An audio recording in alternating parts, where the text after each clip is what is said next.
now back.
But Toot, it would be a very adorable Psyduck who smoked 2 packs a day.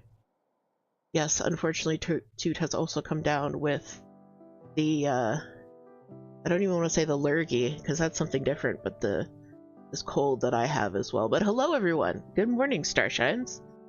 The Earth says happy spring! It is Ostara today, March 21st, the spring equinox.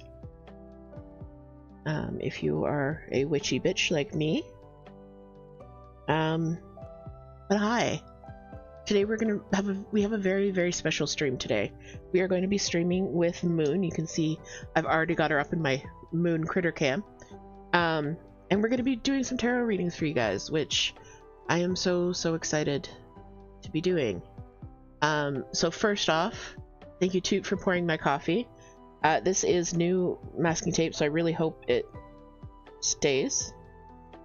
I'm going to do a Toot with a heart and another heart and another heart. Hey Hailcat, good morning, welcome in. And hello Mike, and hello Jilly. Thank you so much for getting your daily coffees earlier. I hope you enjoy what the barista decided to pour for you. And Spooky Mothling as well, good morning. Alright, so thank you Toot for pouring my coffee. Just gonna put it right there. I went for something a little bit seasonally appropriate. This is chocolate scream egg from Coffin Creek, which tastes like a chocolate cream egg, which is amazing, with a little bit of caramel creamer, so a little bit more caramel there.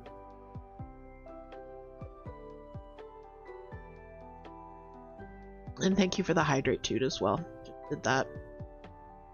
But good morning, hi everyone. I know it doesn't 100% feel like spring right now, but it is in fact the spring equinox, and I'm very happy to be here celebrating with you guys, and celebrating with Moon. We've been wanting to do more co-streams. I mean, we did one last Saturday as well, and when I realized that my Saturday morning stream fell on Ostara, I was like, well, this is perfect because we wanted to do a tarot stream together anyways. So yeah, so that's what we're gonna do. Sorry, excuse me. So we are going to basically be trading off. One of us is going to be reading while the other person is stitching. If you would like a reading, there is a redeem on my channel called Tarot Reading. You grab that, and then we're just going to go in order. We're going to switch off. So it could be myself reading for you, it could be Moon reading for you, and we're just going to do a little simple 3-card spread for you guys. So let me start off the list. Toot has already redeemed for a reading, so she's going to be first. And Toot's got a color finish, let's go! All right, let me just check in with Moon, see if she's good to merge.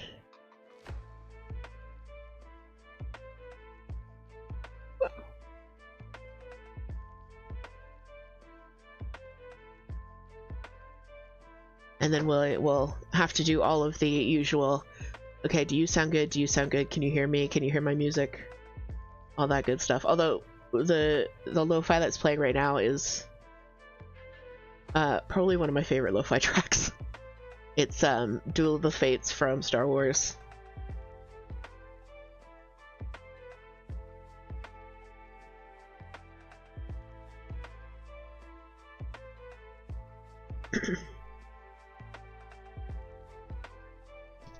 All right. Okay, so I might need to turn down the music a little bit because I can't turn myself up anymore. But there we go. Okay. So yeah, so we're gonna get into the reading after Moon joins us. So I'm gonna grab my stitching for the moment. But why don't we let's do a little bit of stitching. I'm working on the Moth Quaker here. So if you're working on anything with us, let me know. This week has been a busy week for us. I have been sick, as you can hear in my voice. I got sick really, really abruptly, and I woke up the next morning and I was like, oh, I have a really bad, like, very bog standard cold. It's kind of funny how absolutely textbook this cold has been. But I'm finally getting over it. I'm in that point where I sound worse than I actually feel. And I could breathe through my nose this morning. Moon and I were congratulating each other on our ability to breathe through our nose when we woke up in the morning. So that was exciting. That was an exciting high point of my week. But yeah, other than that, it's been a lot of work. And if you've been in the co-working streams... Oh, here's Moon. If you've been in the co-working streams, you know that I have been working my butt off trying to get a new batch of files done for our print catalog. So, hello. Yeah. Hello! Hi, Moon! Hello, hello. How are you doing today? I'm good. I'm just gonna... Yes, perfect. Gonna quickly... I had to cough. No worries. Alright, but hello, Moon. Welcome to our morning Ostara celebration, where you should be having sugar cereal, but it should be spring themed. Yes, I had Fruit Loops this morning, actually. Does that count? Yes, I think that that's does pretty count. spring. I think the next, like, most spring would probably be, what's the word? Lucky Charms. Yeah, that's true. I don't actually eat a lot of cereal, so I don't know if I'm even allowed to be here. But, Damn. No, yeah, you're not. I know. I want to get some mini wheats in, because I really enjoy mini wheats. As we've spoken about before. Yes, mini wheats are very good. Yeah. Width is good. I think we're gonna go with 200. Yes. So I don't know how much you told your channel, your chat about what we're doing today. I just kind of briefly introduced that we're doing some tarot reads. Toot has already redeemed a read, so I don't know if you want to lead us off, which actually might be better, because... Yes. Yeah. I can do that. Absolutely. Yeah. Let me quickly check. Yeah, take your time, sorry. Okay, perfect. No worries. Because I was trying to add a closed caption to this overlay because I forgot. And it would, yeah, it's good. It's working. Good. And hi, Muffin. I had sad salty porridge. Oh, What that's is too salty bad. porridge? Is porridge... Oh, I guess it's because we're talking about sugar. Yeah. I was like, porridge salty? Isn't porridge usually salty? Yes. But welcome in. But yes, absolutely. So, you guys, if you are interested in getting a tarot reading, by whoops, my camera. I'm trying to find a good spot for the microphone, which is difficult. Yeah. We are experimenting, guys. But yes, so if you're interested in getting a tarot reading by DH or I, you can head over to DH's channel and redeem their tarot reading channel redeem. That way, you know, we'll have a queue of the people that redeem, and we'll be able to do your readings in order. DH and I are going to be taking turns doing the readings, so that we can restore voices in between and also get a bit of stitching done. So, yeah. Exactly. And the spread we have ready for you today is, correct me if I'm wrong, DH, where you are, what is blocking you, and where you're headed. Yeah. Perfect. Yep. It's just a simple 3-card spread, so it's not like you're asking us a specific question about a specific situation. It's just more of a read, kind of generally what's going on in your life, and it might hopefully give you a little bit of insight into something that is blocking you that you didn't realize was blocking you, or maybe an idea on how to get past a block. So welcome in, Scope Pilot. Welcome and in, hi, Cryptic. Welcome in, Cryptic. So I have I pulled a bunch of different decks today because I really wasn't sure which one I was going to use. Although you guys might be familiar with this stitch. This is a little bag that I finished out of a cross stitch. But I've got the Spirit Song Tarot here. I've got the Wildwood Tarot here, which is very, very pretty. But I haven't worked with it very much. I feel like I should. I feel like this is the deck that my college self would have worked with a lot. Absolutely gorgeous. I've got my Hocus Pocus Tarot, which, despite being like a Disney fandom tarot, has been a great deck for me. But I'm gonna go with my Spirit Song Tarot, not Spirit Song, my Line Strider, which is in this tarot pouch, which is conveniently comes with a reading mat. Wait, isn't the Line Strider by the same author? No, never mind. I'm thinking about the the Unknown Tarot. Yeah, the Wild Unknown is the Wild Unknown. Viola. Same as the Line Strider. Viola Thompson is the artist behind the Line Strider, which I absolutely adore. And it's the deck that I've worked the most with, so I decided that I'm going to work with them today. Anyways. Yes. And I decided to go for the Shadowscapes Tarot, and the art is by Stephanie Puimin-Law.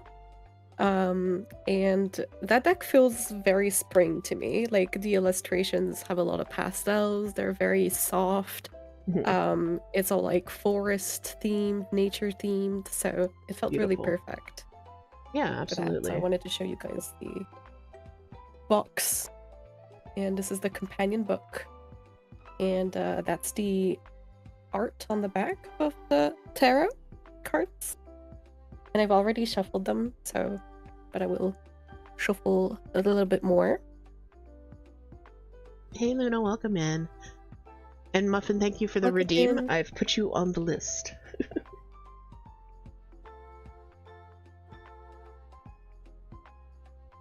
So, who am I? I'm doing a reading for Toot, right? Yes. Perfect. Because, sometimes it isn't always best to read for yourself or, like, people you're very close to, but honestly, I think you're almost as close to Toot as I am, so it doesn't really make much of a difference. Yeah, because I feel like if you know the person really well, like, you can over-interpret the cards. Yeah. Yeah, or you can... So it's kind of a... Yeah, you can see a situation in the cards that might be referencing something else, but because you have that knowledge, that bias. Moon's nails looking fire today. Thank you. I just redid them yesterday. So we have a very bright orange with chunky hollow glitter on top. Beautiful. Thank you. Tend to overanalyze? Yeah. Exactly, Sometimes it's a skill you have to develop in a way to, like, stick to the cards and not overinterpret. So our first card here is going to be where you are.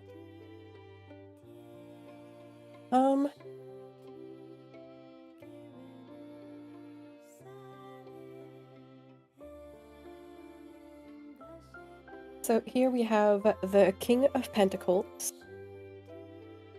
which is interesting, because last time we did Tarot, I spoke about how I kind of interpret the different like, not states of cards, but kind of like, so like major arcanas to me are kind of like a major energy current that is coming through your life. That's kind of a outside. Regular sweet cards are more about situations and like inner conflict or inner thoughts. And oftentimes I find that figures can be very much like a physical person, so yourself or others. And here we have the King of Pentacles. I will put him upright so you can see the art. But you see somebody that is very rooted in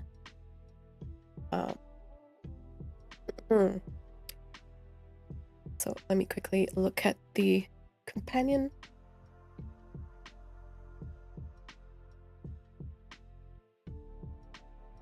And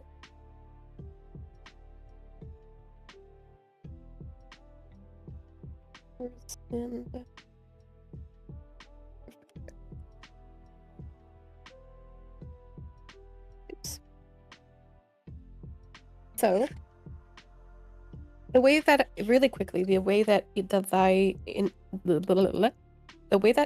interpret the King of Pentacles is somebody that is very sturdy, but sometimes to a fault. So somebody that can be very immovable. Somebody that is very in control of their surroundings, if that makes sense. And it says, this king is an enterprising individual, a man possessing of multifarious talents. He has the golden touch of Midas, gilding everything around him with a sumptuous gleam. When he lays his hands upon a venture, it is bound for success. When he sets his mind to an idea, it becomes polished brilliance. He is reliable and adept at what he does. He is a steady and solid support should you need someone to lean on. The eternal strength and stability of the trees is his to draw from. Roots spread far and deep, taking energy from the dark, loamy wells of the earth, from the caverns of the earth guardians, from the lairs of dragon, and from the ancient stones and bones of the deep. With that stabilizing force, he stretches branches and arms and aspirations to the stars. He is an inspiration for success and still is generous and willing to share his wealth and fortune. Partake of the fruits he offers. He knows that wealth will be shared and shared again, and from those fruits, new seeds will sprout and grow to the mighty trees. Yeah. So here we're talking about a lot. Like, the book talks a lot about wealth, but considering our question is more about where you are, I think it's more a description about you as a person. So very rooted, very generous with like your stability, your being a rock for others, essentially. And perhaps to a fault is what I'm seeing here. Kind of a description of you. And next we're gonna look at where you're headed.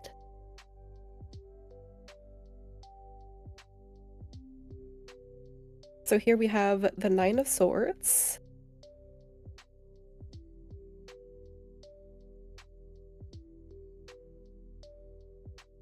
Or cups, those are swords, perfect.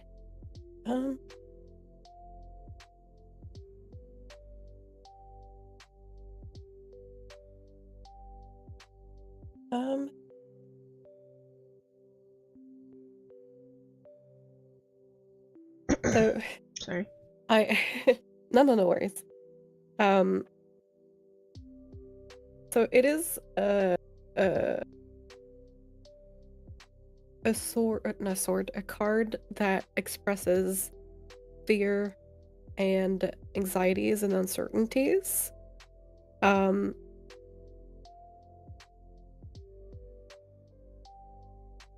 But the description says, and yet if he were to just cast aside those doubts, he could be as free as the storm crows that spiral in untroubled arcs above.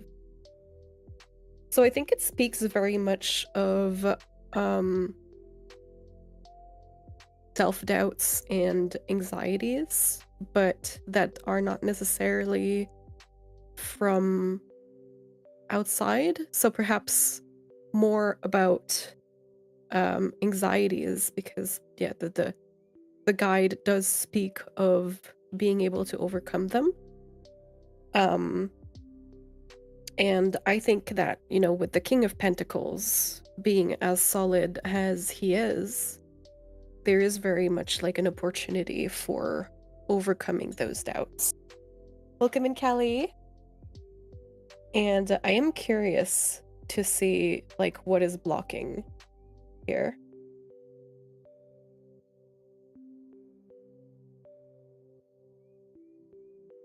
We're talking about the Page of Pentacles. So it's really interesting that what is blocking you is in the same family as where you are. Because I was talking about how the King of Pentacles here might be, an overly rooted person, an overly grounded person. So I will just go quickly take a look at the Page's page. Hey, Callie, welcome in.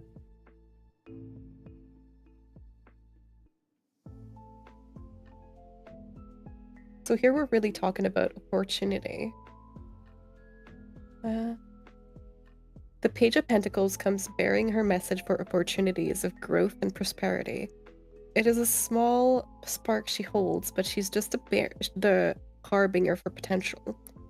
Make of that spark what you will, a mere smoldering coal or the blaze of a rising star. But that choice and vision is something that each individual must find on their own, using skills and resources at hand. She is trustworthy, diligent, studious, and embraces scholarship. She is practical, down to earth, one who reflects before acting, but at the same time is unafraid to embrace a world of physical enjoyment. She is lighthearted and joyous, and her spirit is entwined with everything around her. So it's a very positive card, because it's kind of like the gateway to the stability that the King of Pentacles usually provides. So here, the way that I'm kind of interpreting it is kind of the new opportunities are what are blocking this situation. So the new opportunities are what are causing the Nine of Swords, the anxieties to swell up and everything. But where you are, you're a very stable person. You're very rooted in. And I think that's something you can always bank on to soothe the, swell up of anxieties from the Nine of Swords. And perhaps the new opportunities feel like a block, but maybe reframing that could also soothe the swirls of crows that are spinning above your head, if that makes sense. Interesting. I mean, obviously, I know a lot about Toot's personal situation right now, and I can see, I can see the reading. Yeah. But yes, Toot says it does. Thank you so much. Of course. Thank you for trusting me with a reading. I didn't want to talk too much over your reading, by the way. That's why I was so quiet. I didn't want to be like reading chat while you're in the middle of. No worries. If you like, honestly, if you have like any insights or like any like tidbits you'd like to add, be my guest. I would love to hear from it. I will, yeah. But yeah, thank you for the reading. That was lovely. Thank you as well. All right, so we've got a couple more requests for reading. So are you good if I take one? All right. Absolutely, I'll pull out my cross stitch. And also, Luna said that she loves the pattern I'm working on. Thank you. This is my own design. It's going to be April's Patreon pattern, and it's a moth Quaker, so it's just this big. I've gone corner to corner now. And I have a few motifs to fill in here and there. I was using one color of Roxy Floss, and I ran out. I thought I was going to run out. I didn't realize how soon I was going to run out. But luckily, you can't really tell. So if I get closer, you may be able to tell that the main moth is a different color than these two side motifs. But you can't really. They're very complementary colors. One is just slightly lighter. It's good that you could find words. A replacement. Yeah. Yes, this will be April's Patreon, Luna. Okay, so Muffin requested a reading. I read a little bit differently than Moon. I have the guidebooks for most of these decks. I don't actually use them very much. I have my own notes that I read from instead. And I tend to draw all the cards at once and then kind of read them as a story. Which isn't like that's not to say Moon did it wrong or anything like that. It's just it's a different style of reading. So I am using the Line Strider Tarot from CeeLo Thompson, reading for Venetian Muffin, our friend. And this is just kind of a where you're to, where you're going, and what's stopping you from getting there type reading. Bridge. I love these cards, but they are slightly too large for my hands.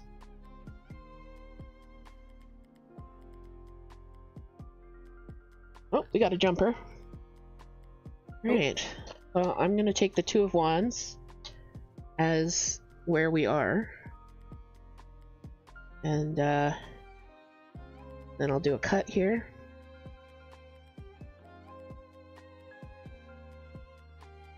We're going to the Two of Pentacles.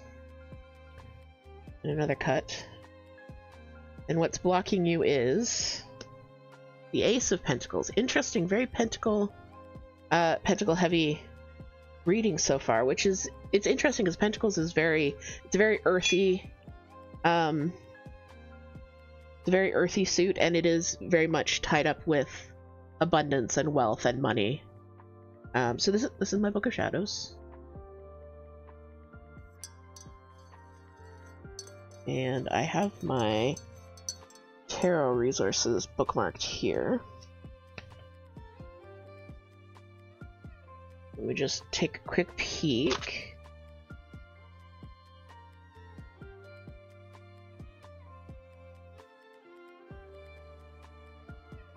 Because the Two of Wands is interesting because these two are earth symbols. So where you're going and how to get there, or what's blocking you, it's very much grounded, and Wands is associated with fire, which is much more of a kind of like an active, destructive, creative force. So this is very still, very sturdy, and this is very active.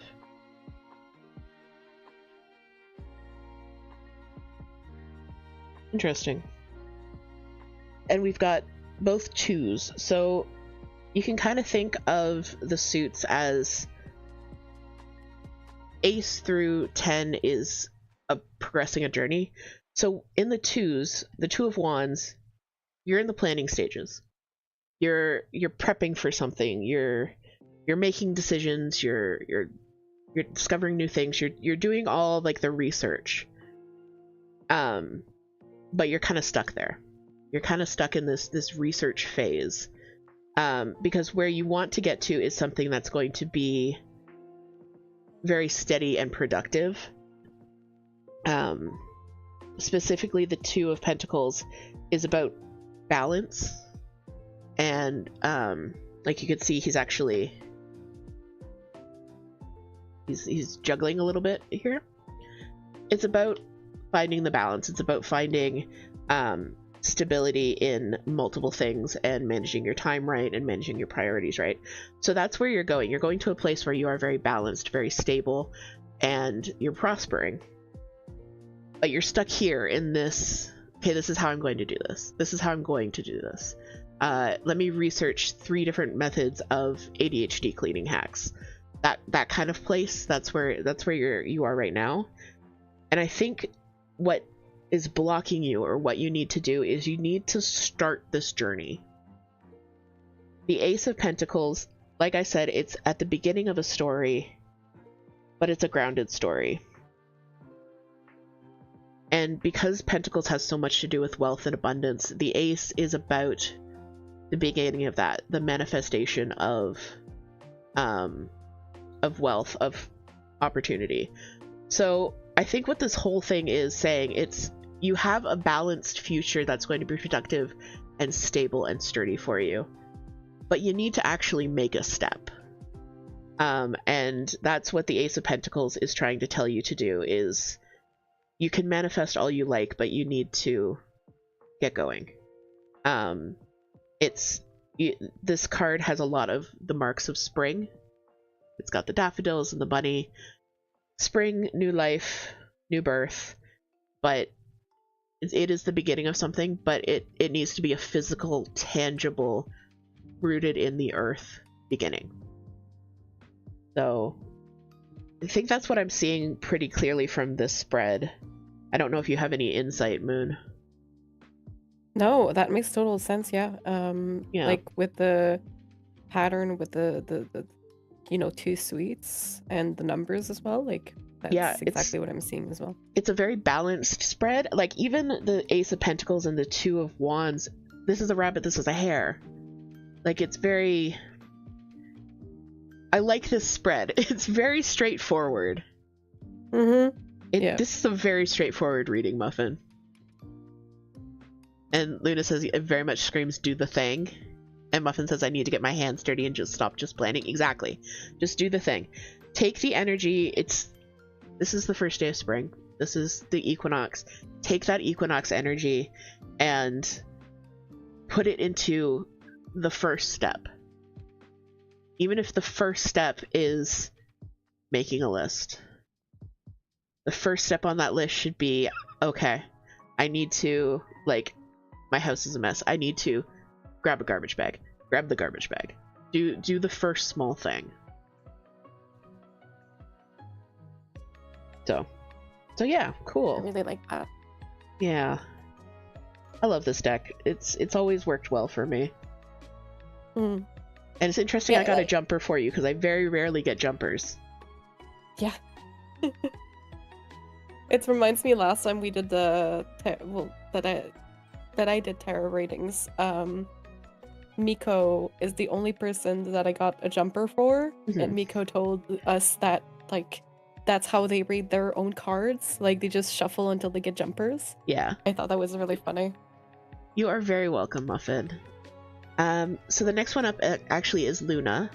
So if you need more of a break or whenever you're ready, I'm just gonna shuffle these cards back and put them away. No, and guys, if you would like a tarot reading for yourself, all you have to do is head on over to my stream. There is a redeem. It's not very expensive, so even if you just followed, you just redeem it, and then I'll be able to keep track of who's up when.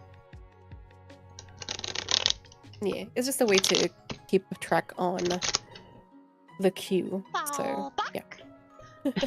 And thank you for the hydrate too. And also thank you for the streak, Lady K. Sorry, go ahead. Sorry, Lady K came in and has a 20 stream streak? Yes, 20 stream streak. Yay! Let's go. Welcome in, Lady K, as well over here. And I forgot to do them earlier, but welcome in, everybody. Thank you for getting your daily moonstones. And Congrats, Toot on first, Muffin on second, and DH on third. And Luna says, did you all know coffee is hydrating? There was a study recently. Yes, we knew this. Toot, our deity of hydration and feral wall fairy, has been gathering research, and yeah, coffee is hydrating. It's like, it's not, people are like, oh, it's not as hydrating as water, and like maybe it might not be, but it's still more hydrating than it's not hydrating. So yeah, I think the study findings basically said that people think of coffee as a diuretic, but a diuretic, people think that it's like, oh, it makes you pee, but no, actually it is supposed to make you poo. So coffee is not like is very mildly diuretic, and only in like great quantities. So maybe if you like drank 20 coffees, you would have a diuretic effect, but beyond that, it's not a thing. You don't see the effects. So the reason why you're going to the bathroom more when you're drinking coffee is because you're hydrated, not because it's dehydrating you or making your kidneys filter faster or anything like that. interesting. The same goes with tea. Like, people are like, oh my god, drinking coffee makes me pee so much. Congrats, you're hydrated. That's really what it is. Like, there's no the caffeine, the there's no component in it that makes your body secrete water or poo faster than another component.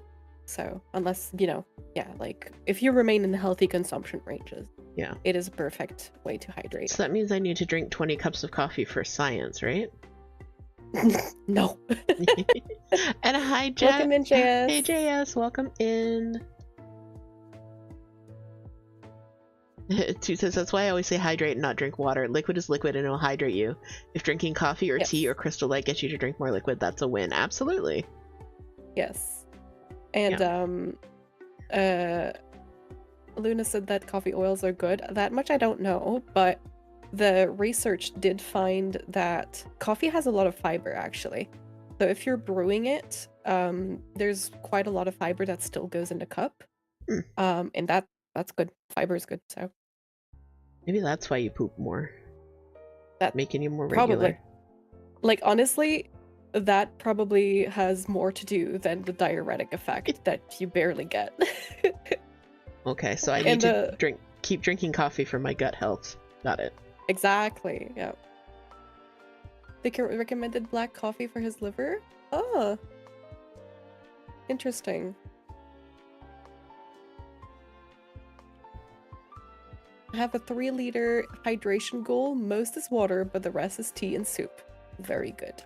That's good. That's great. All liquids. Yeah.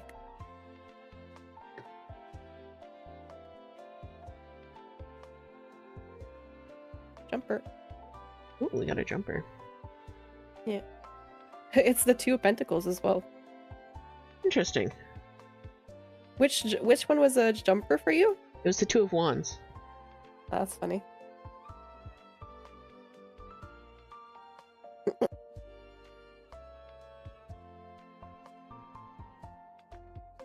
Thank you for the posture check, JS.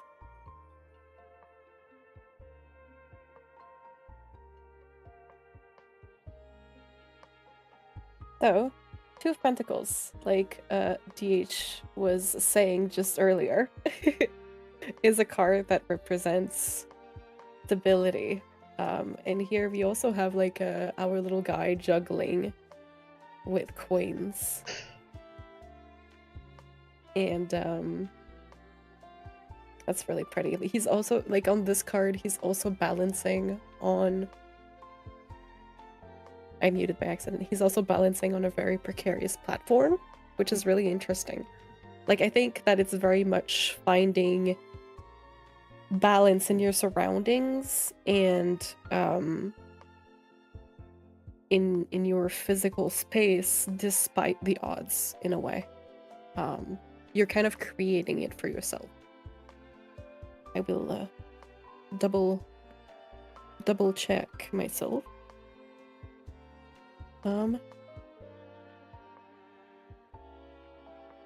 Yeah, as if his pose itself were not precarious enough. The rocky pinnacle he is perched upon seems ready to wobble and tumble into the abyss at the slightest incorrect motion or stray gust of wind, and yet he is confident. He knows this dance very well, can sense the dynamics of the situation, can feel the wind wending through with his movements, like a silent and invisible partner as they perform an elaborate pas de deux. Will the confidence be his downfall? Will the Zephyr lose its playfulness and traitorously strike before he can react to compensate for a swift change in the direction of its gust? The Two of Pentacles is a balancing act, juggling and keeping everything in motion, being flexible and adaptable and changing directions easily. Meet these challenges that tumble your way with high spirits, but be wary of taking on too much at once.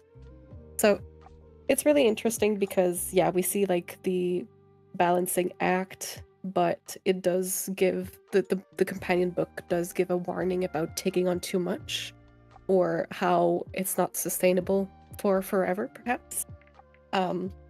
So that is where you are at right now, and where you're headed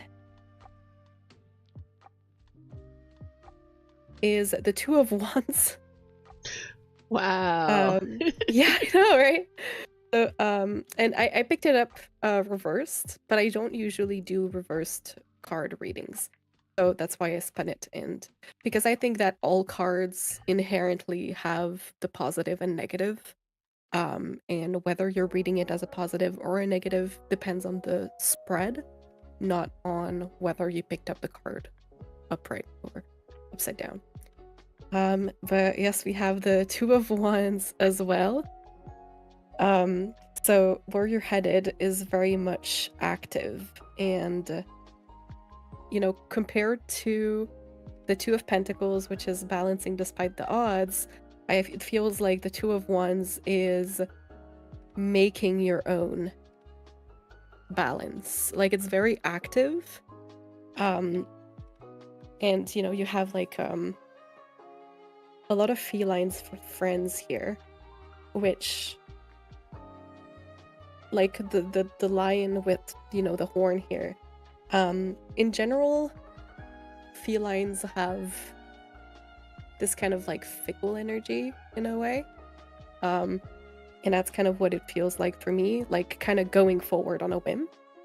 But let me look at the companion book. And cups.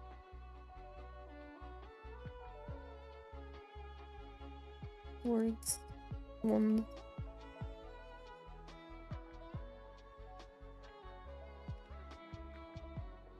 Oh, those are pentacles. Where are the ones? Why is there before the cup?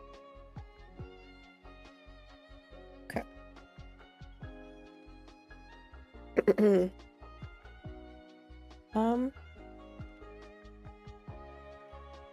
The Two of Wands is the emblem of personal power and influence, authority, and courage.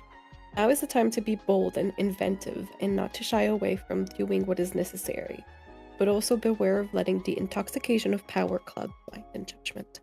So yeah, it feels very much like, going from a situation where you're kind of like juggling despite the odds to reclaiming that situation, and finding your own balance, not despite the odds, doing it for yourself.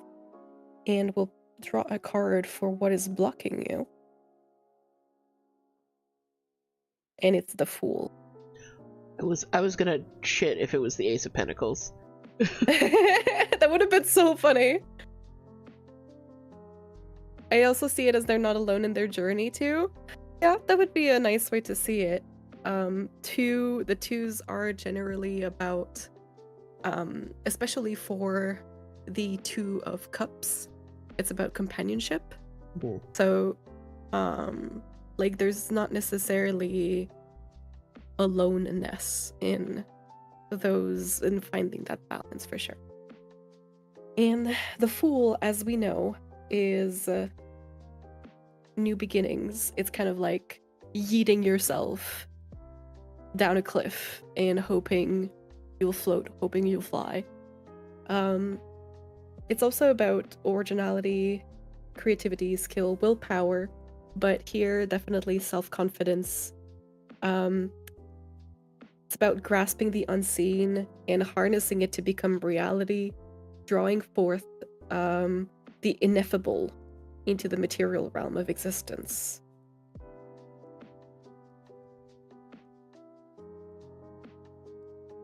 I find it really No. interesting. Sorry, go ahead. Yeah. It's also new beginnings, adventures, pleasure, passion, rushing ahead, thoughtless and rash, doing before thinking.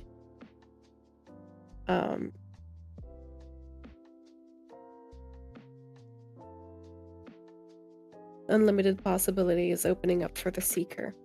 So the fact that the Fool is in the way, it kind of makes me think that this may be going on whims kind of thing is perhaps what is preventing you to find self-actuation or self initiated balance, as opposed to juggling with precariousness.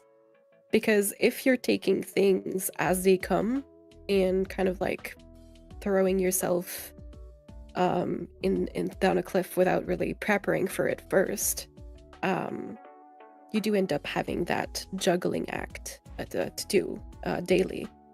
So I think that finding perhaps a more grounded energy, or a more, because I find the Fool very airy and fiery, so perhaps that finding, ironically, a more grounded energy can tone it down from being so impulsive and not in like, I don't want to say thoughtless, but that's the only word that's coming to mind, like impulsive and Reckless, acting maybe? without, yes, perhaps reckless is a good idea, thank you. And that would allow you to find a more thoughtful and self-led balance, is what I think. Does that make sense to you, DH? It does, yeah. What I find really interesting is this is almost a mirror of the reading Yeah. I just did for Muffin. Because I feel like for Muffin, it was, in order to get to a place that is more balanced, you have to take it out of the realm of the creative and do something concrete. And in this, I feel like you're too grounded and you need to kind of like, fuck it, we ball. And to get to that place of creativity and being able to control. So I feel like one is you have to take a very deliberate first step, and Luna's is you just got to go for it. Like, Yeah. I think that there's also like kind of an element of unpredictability,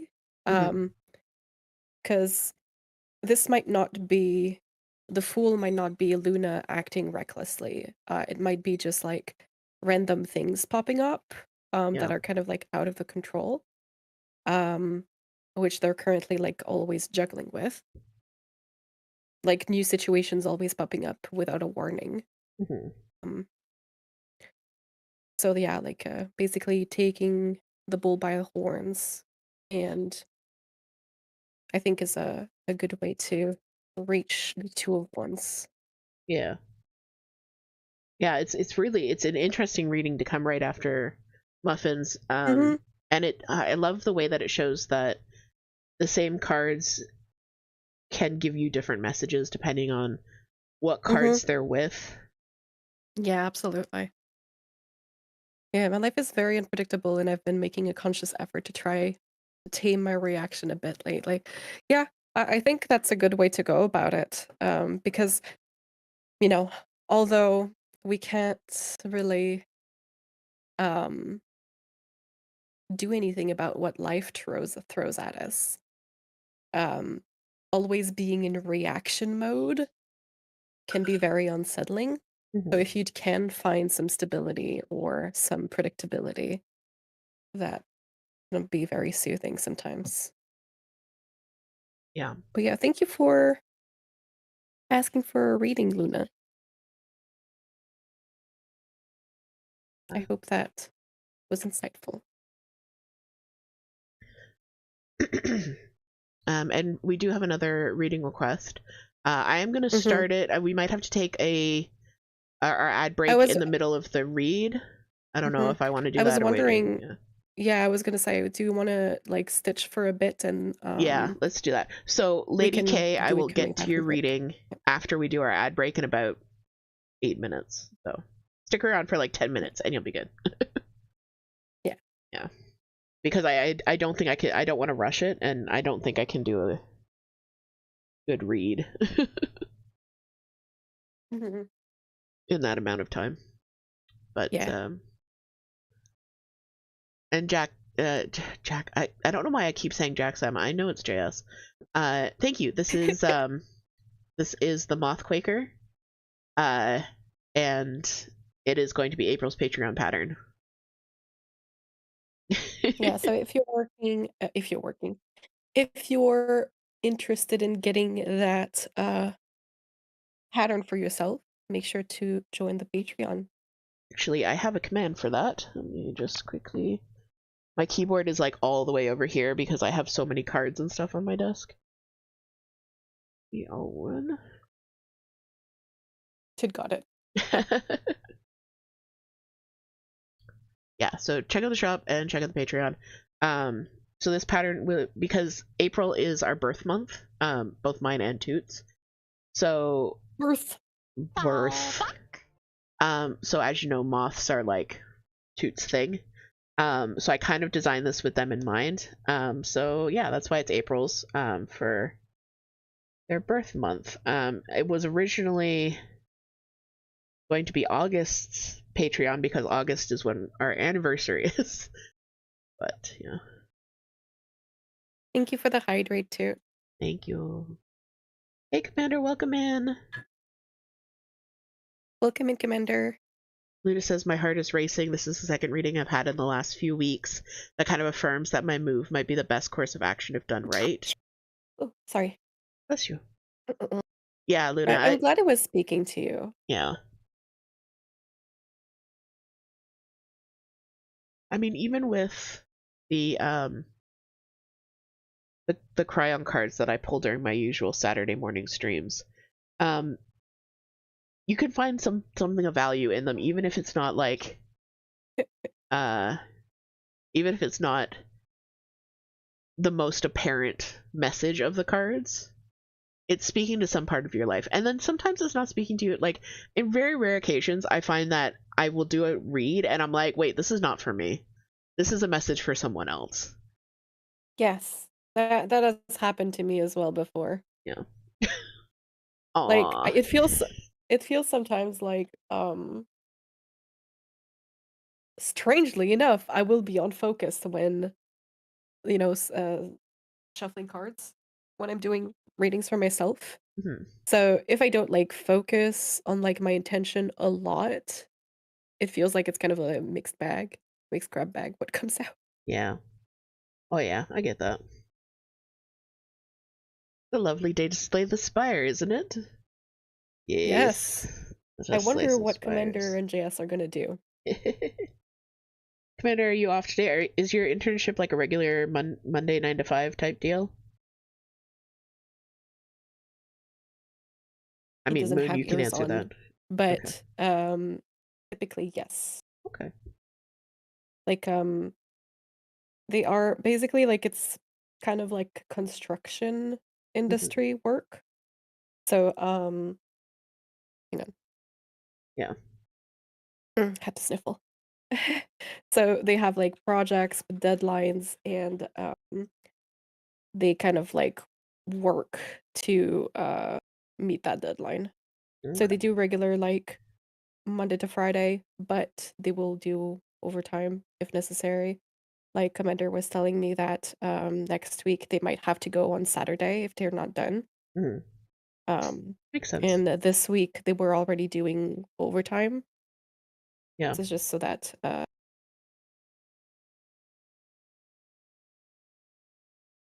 they wouldn't be too rushed next week and stuff.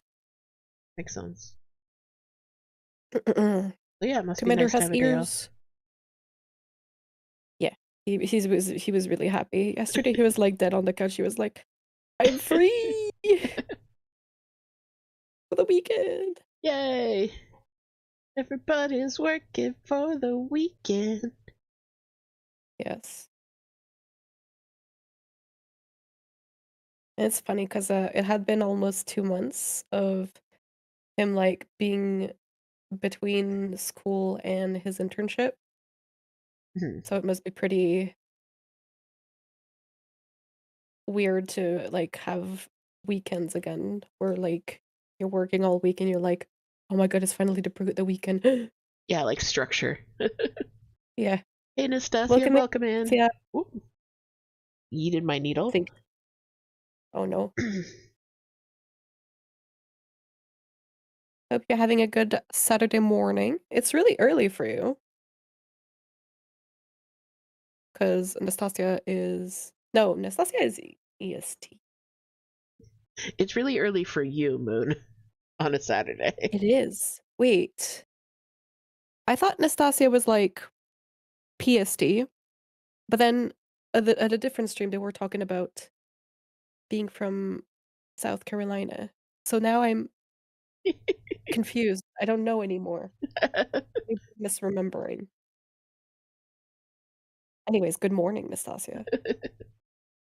It is early on a Saturday Nope. because early is before noon. And once again, we're doing tarot readings. We have ads coming up in a couple of minutes, so the next tarot reading will be after ads. If you'd like us to do a three card spread for you, head on over to my stream and redeem tarot reading. Yeah, Moon or myself will read your cards. Yes. And even if you didn't visit DH's channel before, DH made it so that you'll have enough coins Yeah, to purchase the redeem if you just follow. So a yeah. little follow to DH will get you a reading. And thank you, Commander, for adding you to the list. So would you rather I do commanders, or do you want to do commanders? Just because of that familiarity thing. Um, I don't mind. Okay. Because Because it. I honestly, before you mentioned it earlier, I had never really taken into consideration that Okay.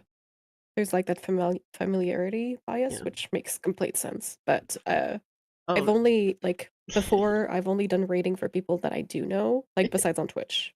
Yep. So All right. Oh, we'll figure it out. Read me yeah. up inside. Can't read up. Hey, Riley, welcome in. Hi, Riley. All right. But I do have ads going off in 30 seconds, so I'm going to run Yes, those. likewise. I'm going Perfect. to I'll do the same. mute, do a break. We will see you guys back here in 3 minutes.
And I am also back. Hello. There we go. People should be able to hear you now. Hooray! Yay! Hello, hello. Hello, hello. So, slight change of plans. I will do your reading, Lady K. So let me quickly put this back on the bobbin. So we have a free desk. Yeah. I hope you guys grab something nice during the break and that you're all hydrating. Yes. My coffee is delicious. I just keep forgetting it's here. Same, honestly. If you haven't eaten something today, grab a snacky.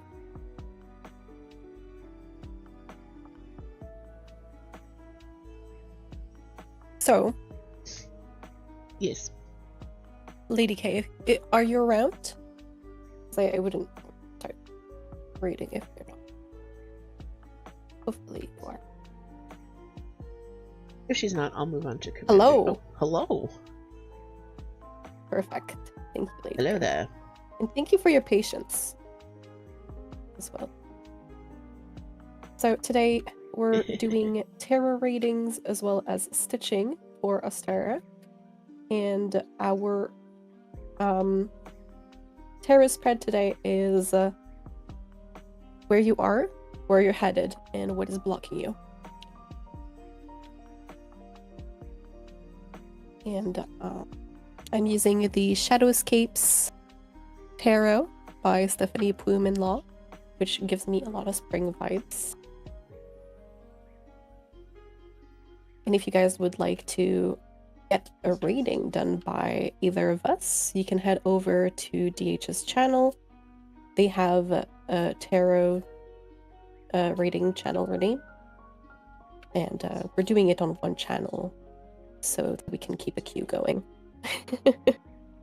I summoned, yes. I summoned you.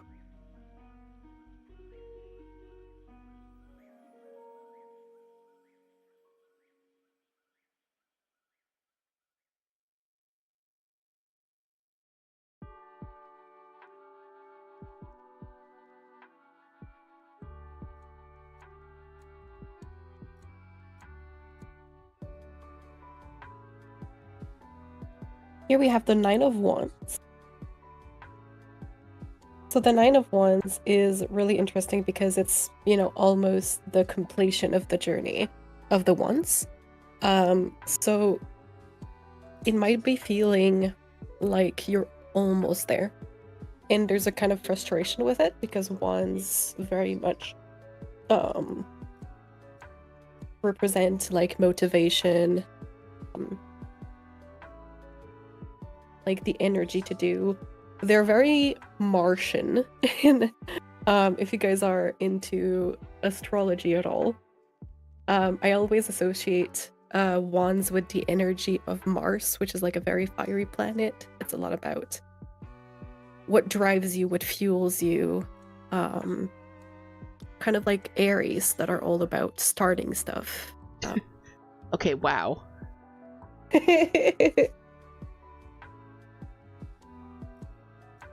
Vigilance is the watchword for the Nine of Wands. It urges you to keep strength in reserve and to always be prepared for any eventuality. Retain a core power. Even more importantly, know what that inner strength is. For sometimes we possess an ability to endure through travails that is not evident until we put to the test. It is easy, though, to become lax and to lose the edge when the challenge does not rise as quickly or as often as expected. Maintaining that equity can be the most difficult challenge of all. So yeah, it's like being almost there and having to kind of almost stay on edge because you know you're not there yet. And you need to be ready for what comes either when you arrive or until you arrive where you want to be. So there's kind of that feeling of being on edge, that feeling of not being able to rest, that feeling of being on the lookout for something, like being very watchful, which is not that nice, is it? Sounds exhausting. It could be, yeah, it could be in a more positive way, feeling like you're getting ready, but here I think it's more, in a slightly less positive way. And where you're headed is strength, which is a very positive card. Yeah. So like, going from the Nine of Wands, which is watchful, which is tense, to strength, it almost feels like turning that anxious, hypervigilant energy into strength. And I'll read you what we say about strength here.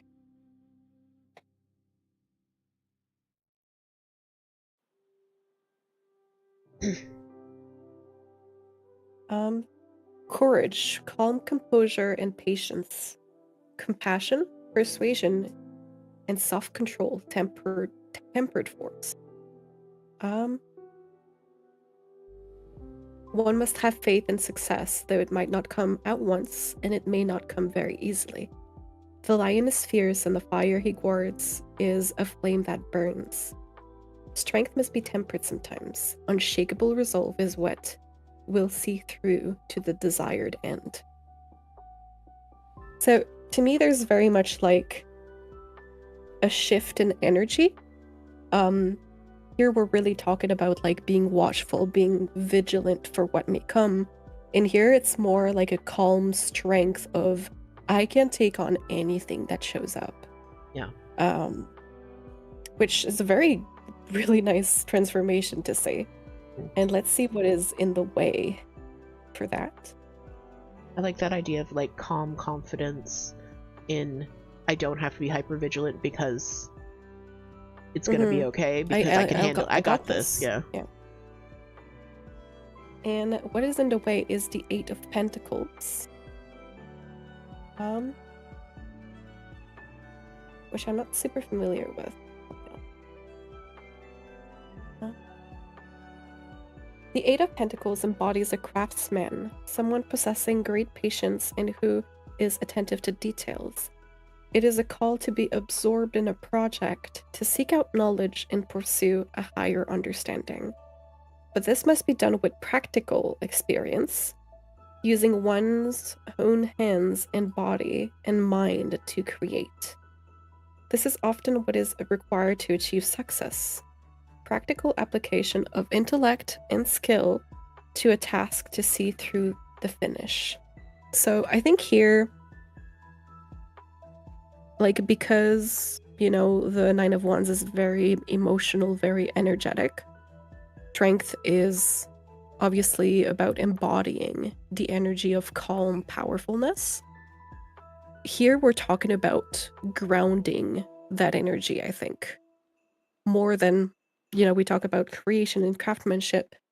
But I don't think it's that literal in this context. I think it's very much telling you that by practicing, that watchfulness, by reframing it in with your own hands, by really anchoring how you deal with those situations, with those emotions, you can achieve this. But I think it's kind of literally telling you to practice strength, and that's how you'll get there. That's kind of how I understand the rating here. Yeah. Because yes, like they talk about crafting, and we could be like very literal and be like, oh, if you keep crafting, but I don't think in this context that's exactly it. So I think, practice makes perfect, even in emotions and anxiety, I think. Yeah. No, I definitely agree with that interpretation of the 8. Because again, it is, you've got 2 fire signs, and you've got the earth in the middle. Like, you've got 2 fiery cards and then the earth in the middle. So you kind of need to take that balanced, calculated step of practicing in order to get to the point where you can be the strength. And this is not me giving advice necessarily, just sharing my own experience in therapy.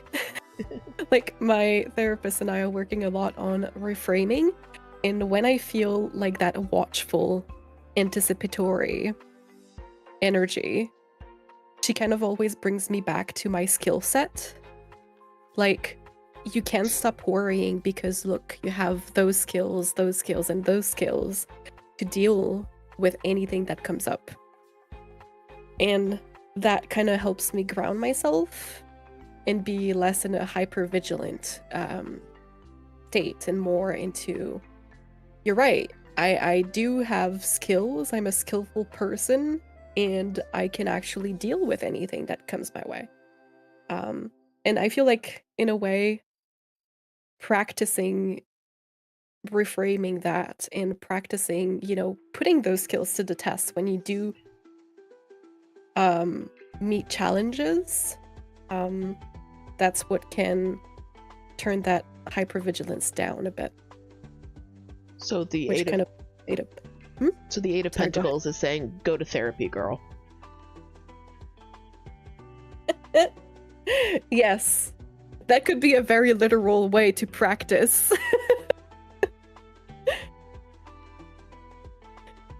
Well, The lady is like ... It is. therapy And hard. it's not accessible to everybody, of course. Like, it was a jest, but Yeah, that was more of a joke, but the way that Moon phrased it with her own experience, I will now forever think of the Eight of Pentacles as being the go to therapy girl card. I love that. So yeah, here is your rating, Lady PK. I hope it provides a bit of insight. It resonates a bit with you. And thank you for trusting us with your rating. Alright, I'm just gonna get this started, and if Commander's around, I will do his reading. Fall back. Thank you for the hydrate, Toot. I nudged him IRL. Okay. Red started, so I can move this sideways. And, yeah, if you guys want a reading, hop on over to my stream and just redeem it. Because, yeah. Love having a chance to use my many lurking points. Excellent. Just for you, I'll make it a 2,000 card point dump. I need a point sink somewhere. I thought I'd just show you guys my notes as well. So I just have some.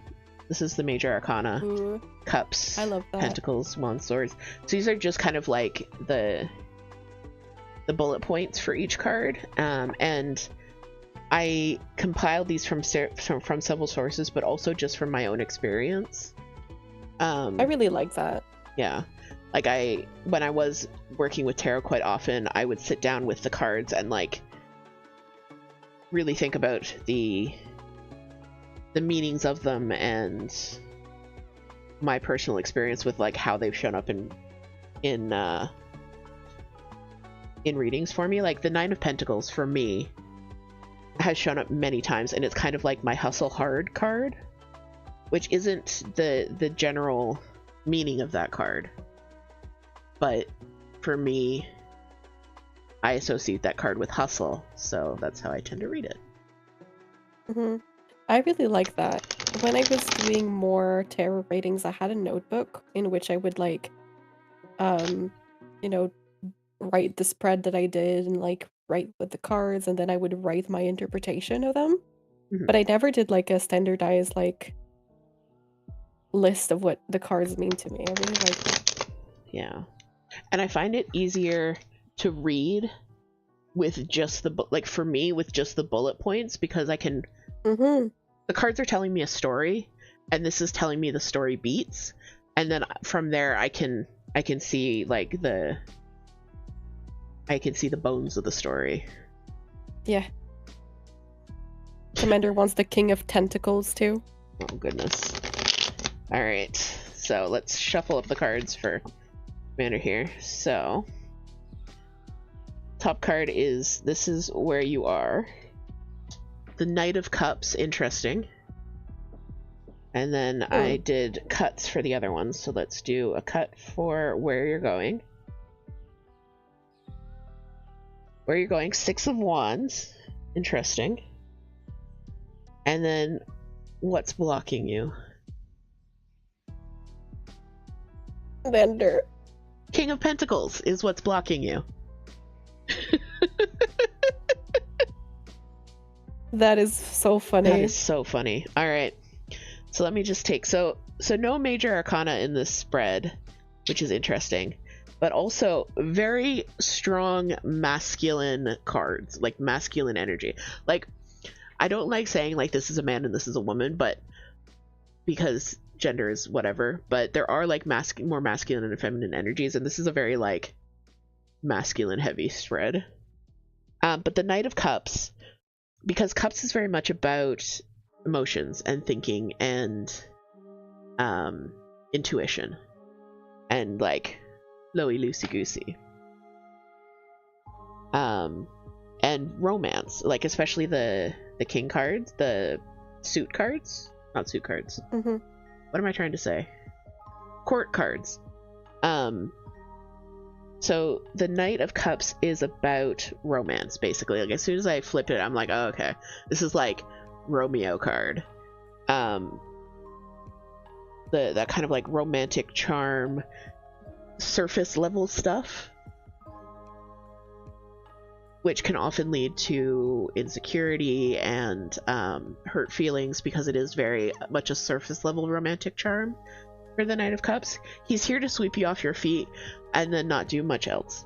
So this is a very surface level place where you are.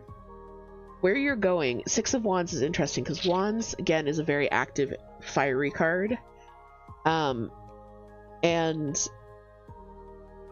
there's a lot of struggle in the story of the Wands from the Ace through to the 10, and the 6 is kind of right in the middle. There's a lot of struggle, basically.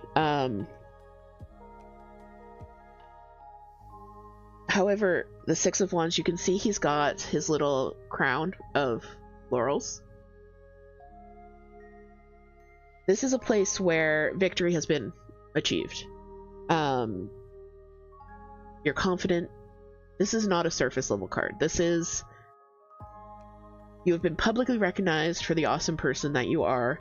You feel like the awesome person that you are, and you actually are the awesome person that you're portraying to the outside.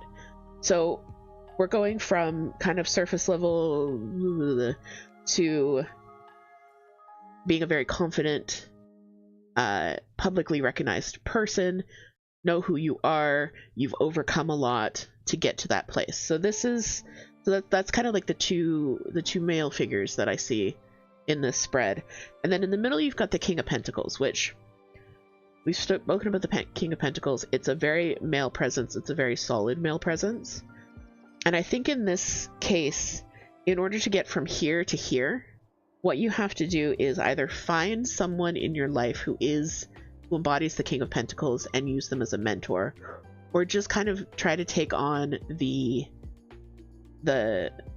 qualities of the King of Pentacles, which is very grounded, very steady, generous, but not to a fault. Spends money but uses money wisely. Is very wise in his judgments. So I think you're taking notes from someone who is the King of Pentacles, so that you can become the 6 of Wands dude. I think that's how I'm reading that. Commander is gonna learn from Toot. Yeah, that could be it. But I'd be interested in hearing your thoughts if you have any, Moon, on that. Yeah, I do, like, I think the one note that I would add is that although, you know, with the 6 of Wands you've achieved some recognition, there's also the idea that it's not the final step.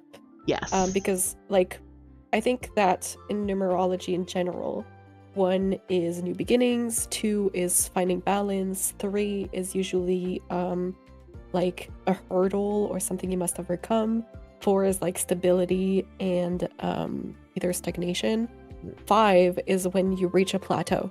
So 6 is like growth over that plateau, and then 7 and 8 is like usually perfecting what you've achieved, 9 is like, you know, barely getting there, and 10 is usually when you reach destination in the journey of the cards. Yeah. So the 6 of wands is really interesting because it does show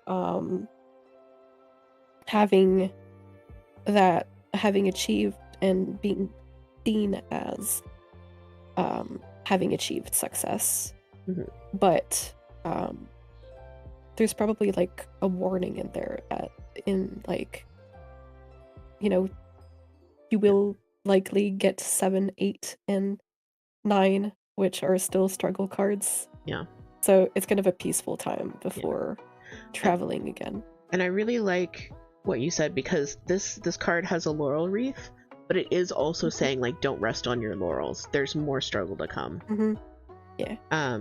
And yeah, it's very true. Like, I always think of 1 to 10 as being story beats. So you kind of have your rising action, and then you have the point where you think everything is happy, and that's about like 5, 6, and then something happens. You have the end of the act 2 reveal, and that's the 7, and then the 8 and 9 is, you know, the darkness, and then 10 is the resolution.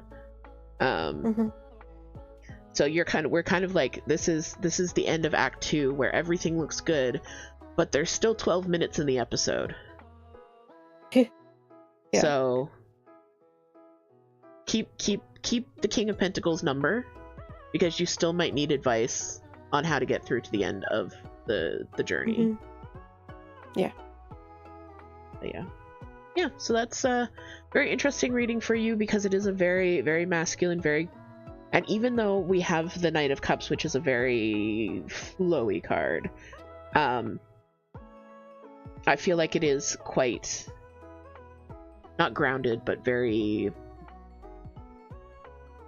it's not difficult to interpret. Like, it's very straightforward. That's the word I was looking for. Yeah. Great. You are very welcome, Commander. I hope you got something out of that. Yeah. So that's actually the end of our queue. Damn. Yeah, so if anybody would like a reading, please let us know. This will be stitched. Yeah. Ta-da. Nope. Or else we'll just keep stitching. Just keep stitching. Just keep stitching. Also, this tarot pouch that I got this at Coffin Creek, our local coffee shop.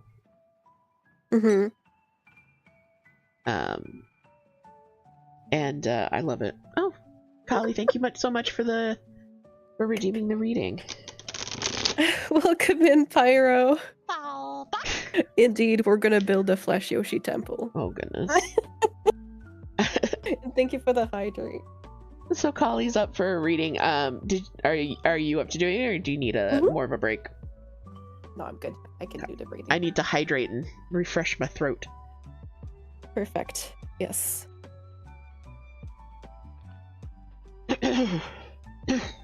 You guys can see I wore the great clothing today. I have my pumpkin PJ pants, and I have witchy cat socks. I have those exact same I pulled pants. out the... Yes, I know. I wish I was wearing them, but they're in the wash right now. Damn. But yes, I pulled out the fine china of clothing today for the readings, the tarot readings. As did I, honestly. Like, you can kind of see I'm wearing my witchy sweater. With the fringe. It's got ooh, get my entire setup. My witchy fringe sweater. I've got the purple tank top on and the bright neon green compression socks. I'm very witchy. We're witchy. We're so witchy. We are so we're like cozy witch right now. This is cozy witch vibes. Yes. Yes. Iro, thank you so much for the sub. I'll get you your sticker after the rating. Thank you so much. Commander says, I think what you read for me speaks to some things I struggle with right now, but also to the journey that I'm embarking on in regards to your new career that is beginning. That was my thought. It was really interesting to me that the King of Pentacles showed up in that block, or that like what you need to move forward position, because I really feel for you in this reading that represents a specific person. The earth says hello. Thank you so much for the gifted sub, Pyro. My stand just fell. And I'll do like I did in previous shared chats. People that gift or that sub to DH during the collab streams also get a sticker. So I don't know if I missed any of those, DH. No, you did not. Just Pyro just now. Perfect. So Pyro gets after another this sticker. rating, yes, but we'll get more stickers for Pyro. Yeah. Okay. I'll do mine after as well. So, Callie.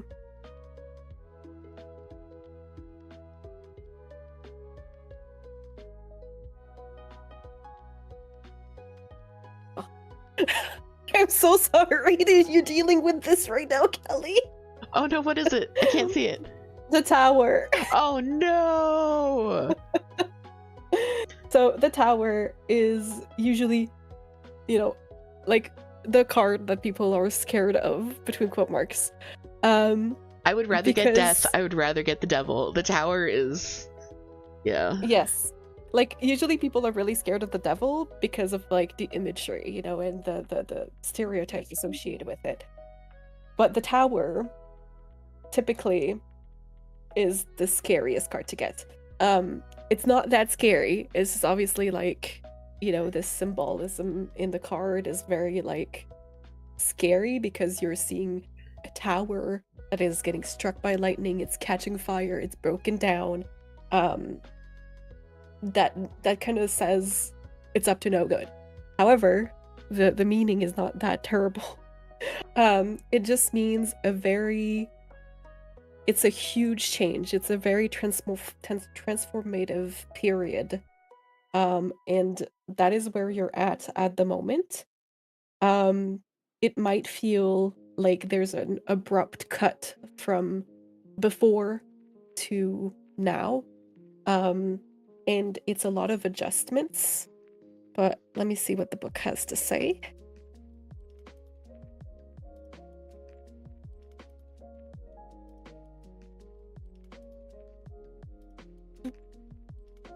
So here, the tower,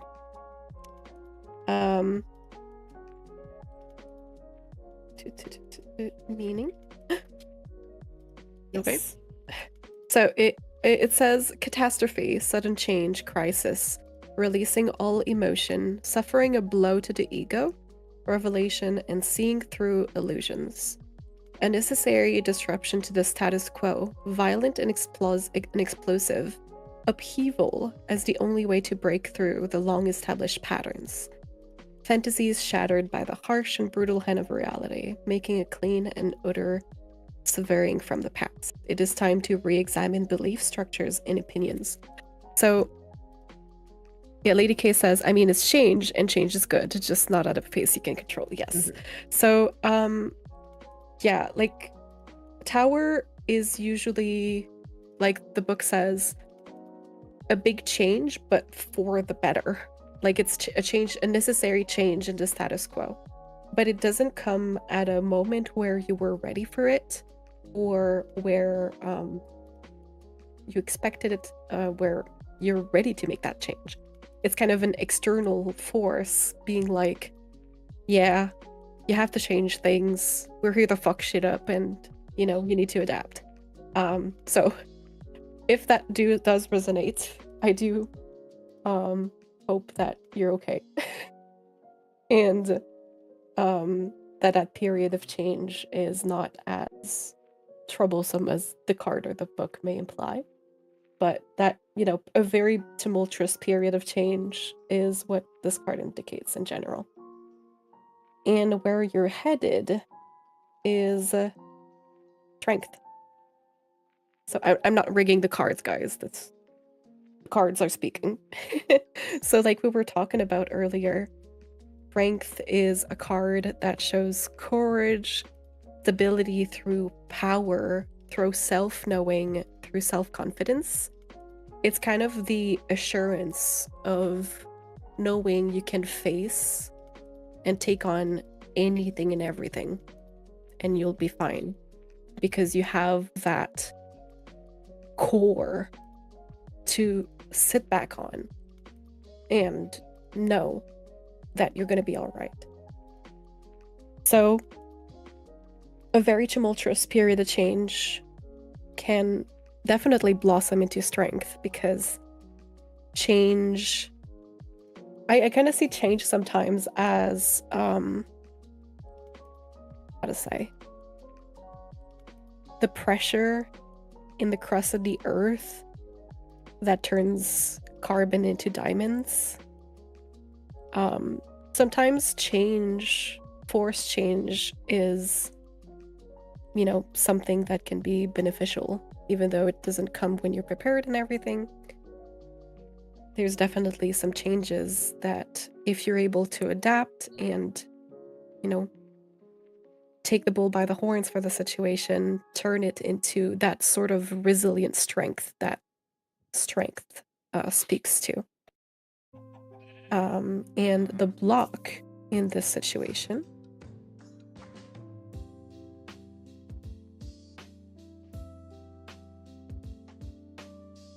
we're looking at the Six of Cups. Really interesting. I think it's the first time I pull a cups today. Yeah.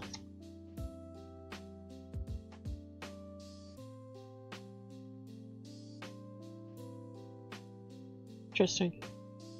Yeah. And the Six of Cups here, we talk about a reminder of childhood innocence, good intentions, noble impulses, simple joys and pleasures. It's not meant to be overly sentimental, but more an urging to remember the open-mindedness of a child's perspective, and to push back the narrowness that folds in on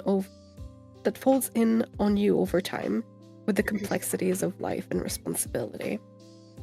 So I think that this card is inviting you to perhaps step back from the chaos the change has brought on, and think, bless you. I don't know if you guys heard the dad sneeze in the background. It's kind of inviting you to step back from the chaos and look at it with a fresh point of view, with more simplicity. And how can I approach this in a way that causes less distress? There's something about the, like, they were saying in the book, I'll show it closer, because this is really interesting. It's basically two fairies and, well, a bit more, because over here, they're having a tea party with some teddy bears. So there's really that notion of play and innocence in approaching things in a way that is lighthearted. So perhaps a change in point of view or a change in approach is what you need to feel less taken over by the chaos, by the big changes, and feel more self-assured in how you can handle these things. Is kind of how I understand this reading. So, tumultuousness that, with a change of approach, you can feel more self-assured and more resilient about facing. What do you think, DH? No, I'm with you on that. I think the change in the approach is definitely what the Six of Cups is saying. Like, it might not even be a return to childhood per se, but more of like a back to basics. You know what I mean? I like that idea. Like going backwards to the last time you knew something worked, and rebuilding that. And I like the tea party because it's obviously it's a pretend tea party, right? So it's not an actual tea party. You're recreating a solution that worked for you in the past with what you have in the present.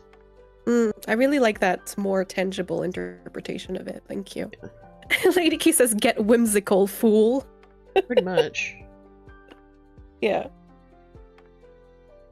Yeah, and I really like that because that definitely works well with the numerology of the suit cards. Like, reusing something that works. Like with the 6, you achieve the kind of like resolution and going there for that. Like of course, Kelly. So yeah. Oh yeah. No, go ahead. I think that the outcome where you're headed is very positive no matter what. So I'm sorry if the first card was a bit spooky. Sometimes like there's very strong cards that do pop up, not because like the situation is as intense as the card implies, but sometimes because there's no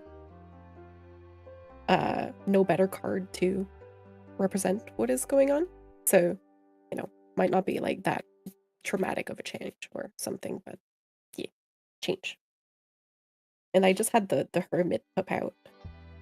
Interesting. Yeah, trying to shuffle and it was like, hello? Now we're totally in tower territory right now. Oh, oh no. I am so sorry. And I hope that you can find your footing. I'm just gonna look at the Hermit because... just to see what leapt out. Yeah. Maybe some more insight for Kali. Yeah, maybe. Being introspective, seeking solitude, withdrawing from the world, and giving or receiving guidance.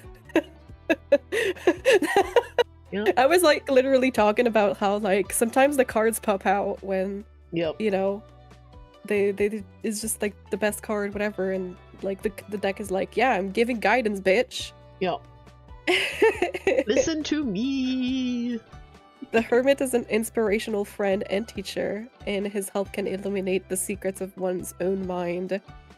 That which was mysterious can be made clear with the proper light to shine on the situation.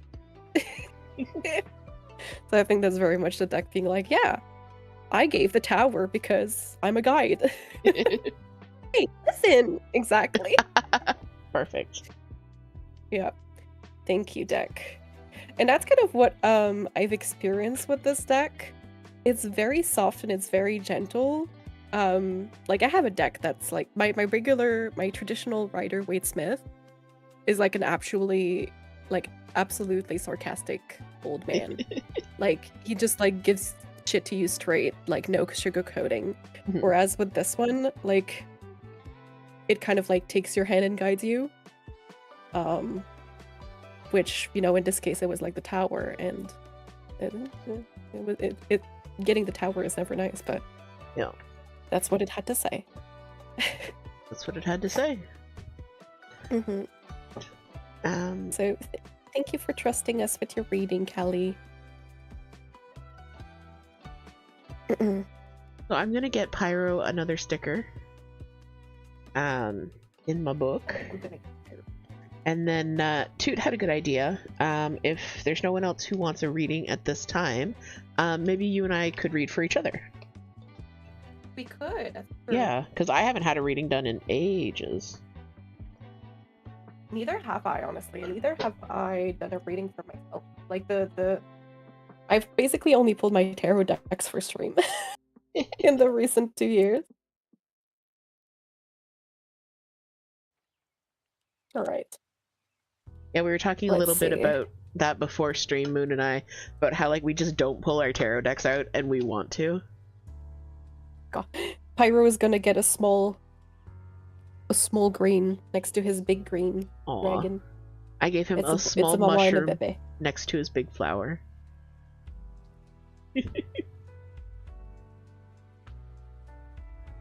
So these are what we're doing right now. I call mine the Cozy Community Scrapbook. Moon calls hers the Book of Support. If you gift sub, or gift bits, then you get a sticker in the book for the month. And this month I went with this like wild psychedelic mushroom theme, which is very sparkly.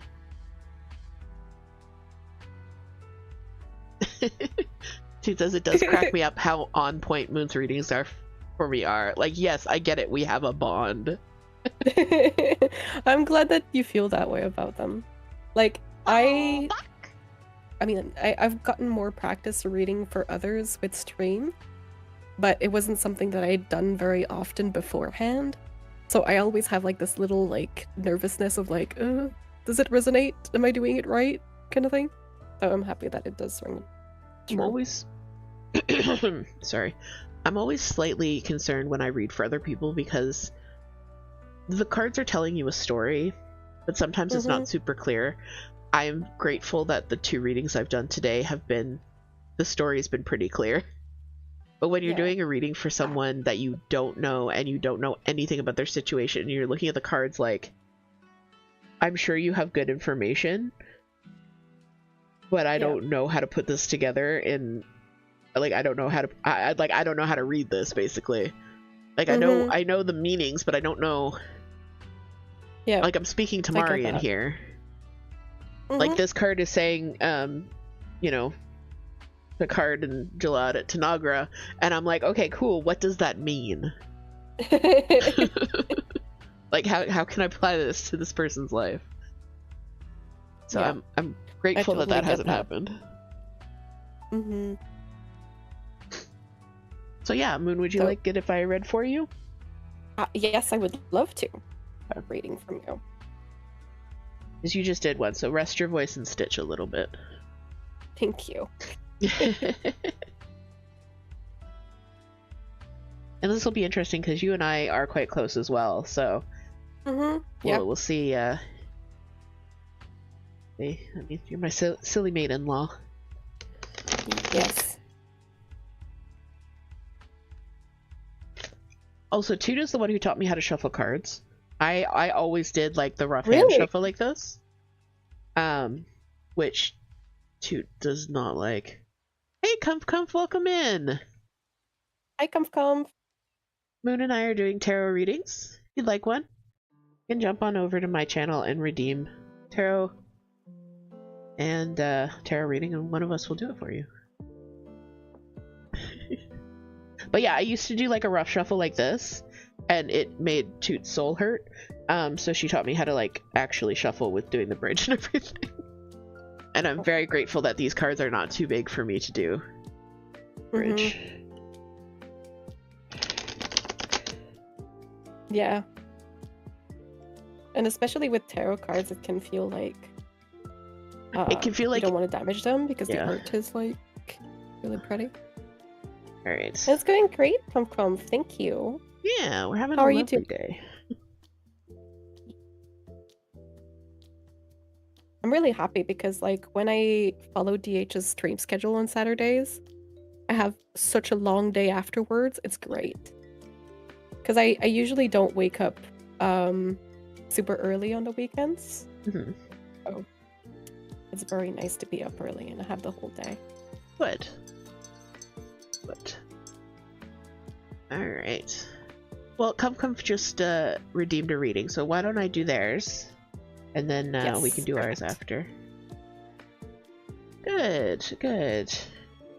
I've been lurking while you've been working on your game. Comf is a, I think one of us did a shout out for them, I believe. But they are a co-working and gaming streamer here on Twitch. Very lovely vibes. Alright, so this is a 3-card spread. What I'm going to do is I'm basically going to draw a card that represents where you are, a card that represents where you're heading, and then a card that represents either what's blocking you or like what you need in order to get there. So we've got the Three of Cups is where you are now. And then I'm going to do a cut. You're going for the Knight of Wands. I'm going to put these face up. Knight of Wands, interesting, interesting. And what is blocking you, or what you need to do to move from here to here, is the Five of Pentacles. Interesting. Interesting, interesting, interesting. So the Three of Cups is... Cups in general is not a super stable card. It's very flowy. It goes with the flow. It's water, basically. Like it can be very nourishing and very giving, but at the same time, it's not the best thing to build a foundation on. This card in particular, the Three of Cups, it's interesting because it kind of represents a party. And actually, I love the way that this deck does that, because it's these three little puppies in party hats.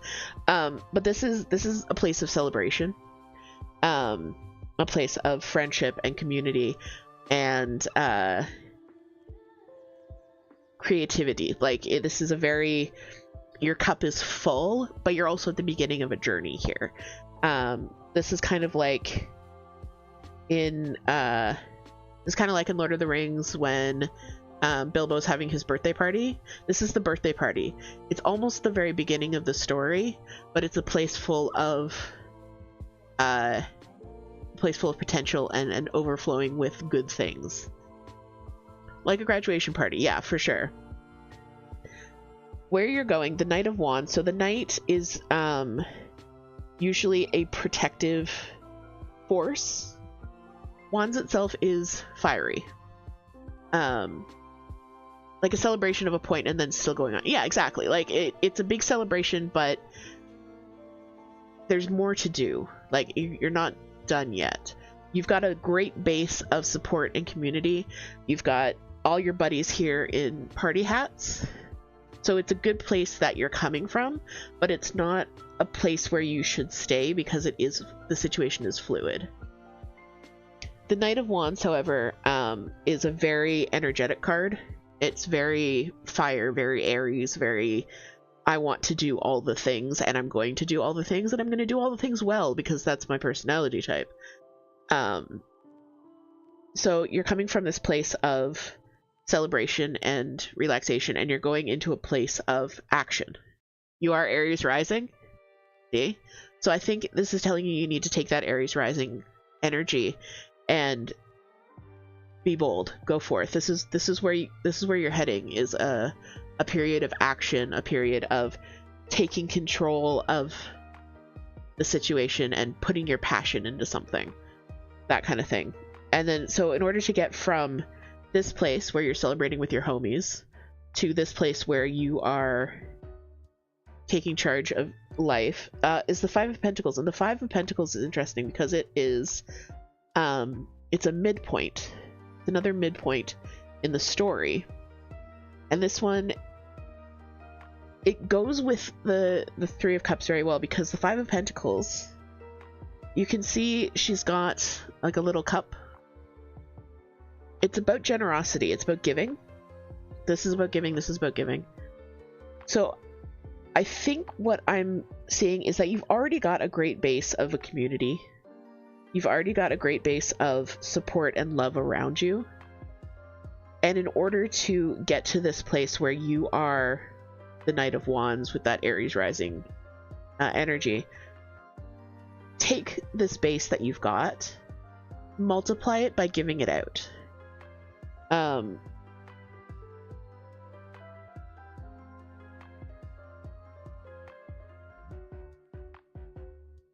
Multiply it by giving it out, because the Five and the Six of Pentacles are kind of mirrors of each other. You've got the Five here, and they can really be read as both poverty and generosity. So I think in this case, what you need to do is not be afraid of giving, not be afraid of being in that community, not take advantage of in the mean way, but take advantage of having that base, and don't let your insecurities and maybe a tendency to withdraw or to go inside. Good morning, starshine. The earth says hello. Thank you so much for the support. So you've got a great system here. You are moving to a place where you're going to be able to take action and take charge. Just don't spill your cup, basically. This is your Three of Cups. Don't take away their little party hats. Their little party hats will carry you through. So I think that's where I'm going with this reading. This is more of a warning card against the insecurity, against the over worrying, against being stingy or miserly. I don't know how you feel, Moon.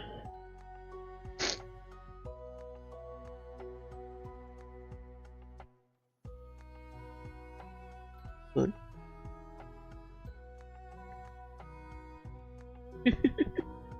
You're very welcome, Kumkumf. I hope that gives you some idea of like, I don't know your personal situation, but I love that you got the Three of Cups as where you are, because this is a very, like, you've got the homies with you and they're here to put you on the right foot for your journey. And then the Knight of Wands, the Knights are either like total playboys or total protectors. You know what I mean? They're very big personalities. Yeah, and I realized I was muted by accident. Okay. But I was saying that to your question, that I definitely understand the Five of Pentacles kind of the same way. Kind of like as a warning to not use your resources, essentially. Yeah. Like, you have this thing, and you can use it as a platform to like move forward, essentially. Yeah. Because it's the midpoint of the journey, so look at all that you amassed behind you and use that for the rest of the journey. Yeah, exactly. Yeah. The Five of Pentacles in the middle of your journey, this could be the make or break point for you. And when you get to that point, just look at yourself and say, am I hoarding my resources, or am I spreading them so they can grow? That kind of idea. I like that. Yeah. Oh. Sorry for the sniffles, guys. Worries. Yeah, we have like our next break in about 3 minutes, so let's do some stitchy time. Yeah, let's do some stitchy time. I'm just gonna shuffle these cards back up. I just had a wild Toot encounter. I don't know if you guys heard the jingle jangle. No, we didn't. The jingle jangle of the bones. The jingle jangle of their bones. Where's Kumkum? Thank you, Muffin. That's a needle minder that DH made for me. Is that the shaker one? Yes, it is. Yeah, like the little circle in the planet is empty, and it has bars in it. So like, cute. Show. I dropped the other. And it makes some nice shaky noises. I have a needle minder that's all the way larger. To the back. Nice. I have a larger shaker needle minder, and it's very fun, but also it's a little bit like distracting, because if you use it with very taut Ada, it shakes every time I Yes. pulled the needle through. Yes. So, I do like that about yeah. it. It's so cute, I know. I have so many large needle minders, and I find that I'm working on much smaller projects, or at least in much smaller frames now. It's like, oh, I can't use the super cute large needle minders I have. You know what that means? I have to make more needle minders. You could see it that way. You need more bigger pieces. Oh, okay. All right, so you're telling me to start more projects? On it. Got it. Yes, exactly. Message received. That's what's in my cards. You start reading for me and you flip it over, and instead of a card, it's just like it's just a project card with the yes pattern details. Oh my god, Flossy Fox today released today or yesterday, I just saw it on Instagram. I also have a knot in my floss. Hi no. Gigi. A teaser for next month's Patreon pattern, and it's another companion piece to the one that she released this month, which I already needed to make, but it's got a Baba Yaga hut. Baba right? Yaga. I love Baba Yaga. And we'll do some appreciation for Gigi when he wanders back here.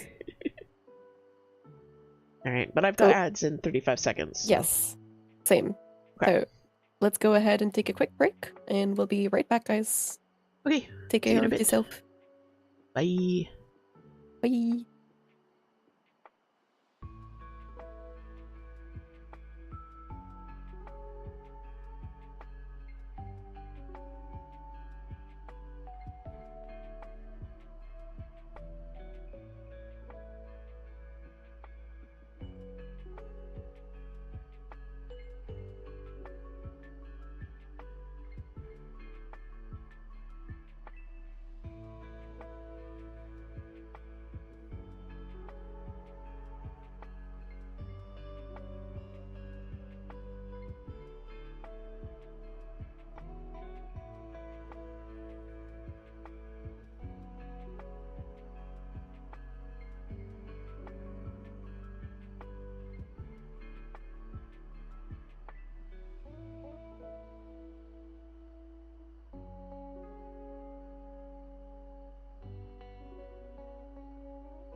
And we're back. We're back.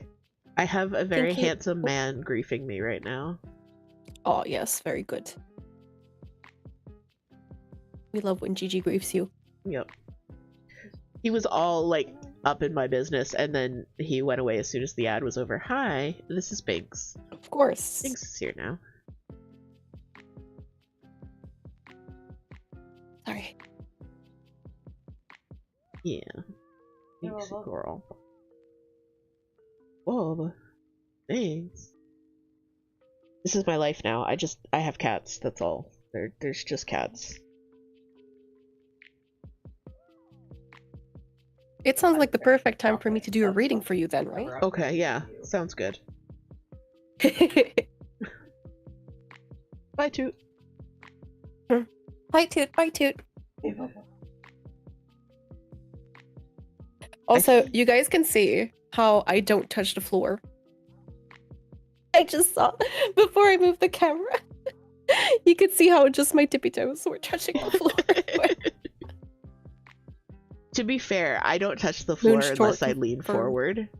And I have like I have a footrest that I actually like stand on. Yeah, office chairs tend to be like that because desks are made so fucking high. Yeah. I need desks that are made like literally 6 inches shorter, just for me. Like I've actually been like looking at standing desks just for that. Yeah. Kind of like, you know, have a desk that I can use at my regular height. I have Thank you so much for the follow, Fairy Foundling. Welcome, welcome. Oh, Sam. Yeah. We got Sam. Baby Sam on the cam. Whole ass cat, Sam. We had a growth spurt. Yes. Yeah. She's been so big. It's so funny to me because you have like girl. 2 very small cats. Like Bella and Binks are very small. Yeah. So like Sam is not even like fully grown yet. Yep. Like she's, you know, she's not 12 months old, and cats sometimes like grow past like their 1 year birthday. Yeah. And she's so big. She's bigger than Bella and Binks now. Yeah, she is. She's like Gigi size already. Yeah. Almost. I think she's early sized. But she's got a ways to go. Yeah, she's a future she's big probably girl. gonna be as big as Gigi. Yeah. She's gonna have a big like Gigi. Yeah. Big ol' butt. Yeah. Hi, pretty girl. Yeah, sorry. No worries. Keep doing what you're doing. I'm gonna go ahead and heal out. So where you are currently is the chariot. Interesting. And yeah, the chariot, if I'm not mistaken, is about journeys and really strong movements. Also one of my stalker cards. Really? Yeah. Interesting. So yeah, triumph over obstacles, achieving victory, focusing intent and will, establishing an identity, self-confidence, maintaining discipline, assuming the reins of power and authority, and driving with the unwavering certainty in a cause. So to me, it's very much like a leadership card, almost. You're in a position where you are driving that chariot, which to me is very positive. And if we look at it, like this lady in the chariot is very much like in an very self-confident, exalted position. And I find it very interesting that at the bottom we have a lot of water. So like in this picture, the chariot is very water related, which I enjoy.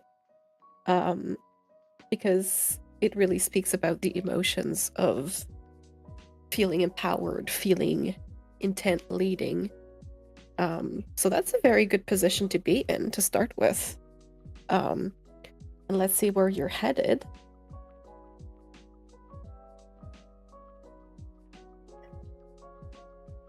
next one. The Wheel of Fortune. So, also another very good card. Mm-hmm.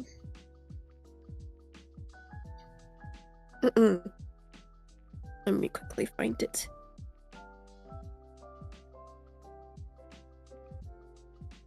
Destiny, the weaving of life's threads coming together, fate, turning points, movement and change, patterns and cycles, an interconnected world. The rise and fall of the wheel as it turns is as the changes of life. If the world seems to be closing in and crushing hope with its weight, step back to see the bigger picture and the upturn that is soon to come. But like, considering how positive the Chariot is in this context, I don't feel like, you know, the Wheel of Fortune here is kind of like a warning to step back and look at the whole picture. It's just there's change coming in. Mhm. And it's really interesting in that way because it kind of mirrors Toot's reading so far. Whereas like there's a lot of stability in the first card. Mhm. And then there's a lot of change in the second card. Yeah. But here, you know, we're seeing the change itself and not really how you feel about the change. But that, you know, there's a current of fate sweeping you up. There's change and an upturn coming in. Mhm. And what is blocking you, or how to attain this, is through the Knight of Pentacles. Hmm. So this one is very much knight in shining armor, if I'm not mistaken.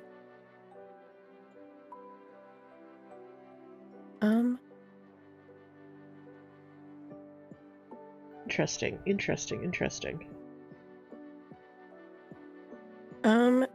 Stubbornly set in his ways and on his path, locked into his goal with almost a tunnel vision mentality. This may seem to be failing, but it can also be incredibly effective. He sees and knows exactly what he wants and where his destination is, and he moves steadily towards it in an implacable way. When he reaches that goal, he strikes with all of the force of the earth that is his to summon.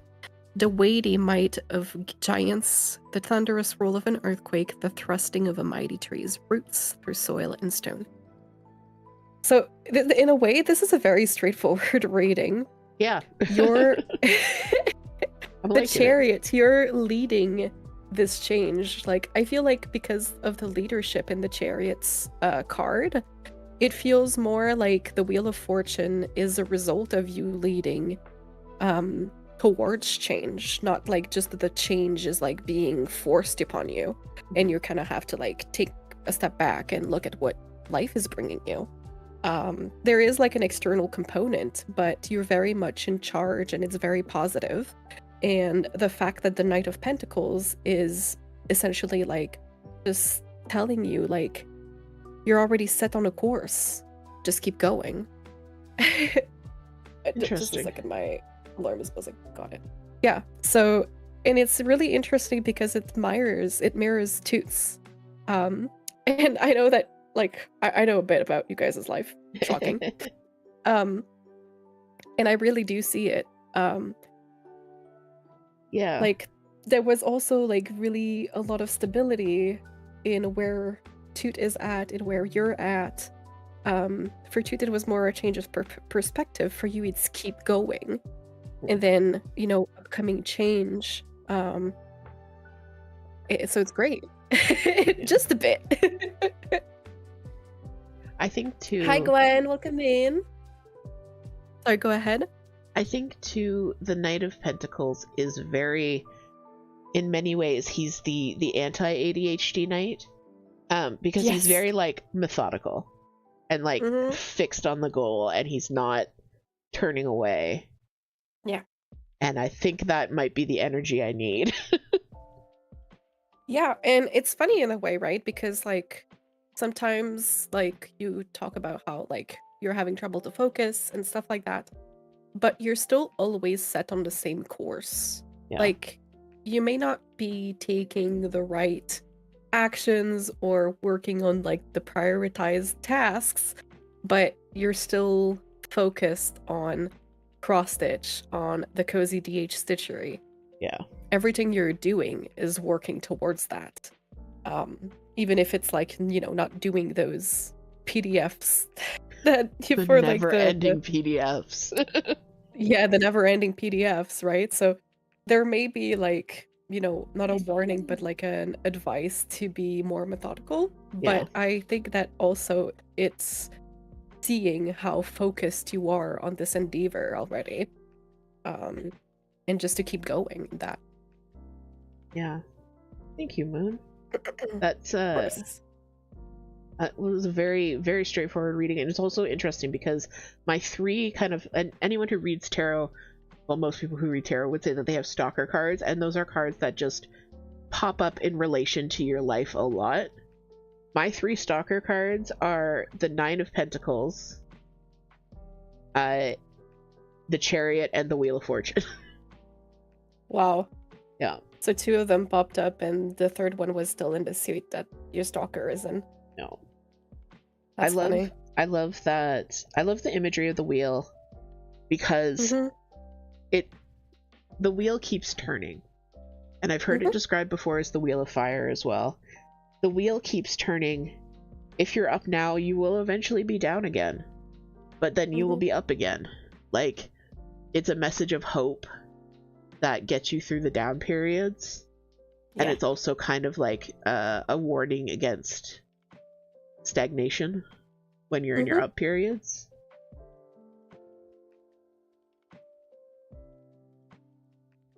I really like that. And Gwen, thank you so much. This is the the Cozy Moth Quaker. It will be April's Patreon piece. And I am getting super close to finishing it, which I was very stressed about.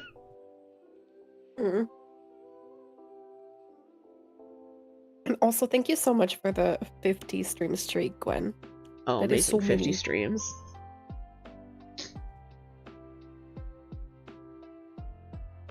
Alright, so yeah, many. why don't I do a reading for you then, because I did not get to do that. No worries. Do you need a bit of a breather? Nope, I'm good. Okay.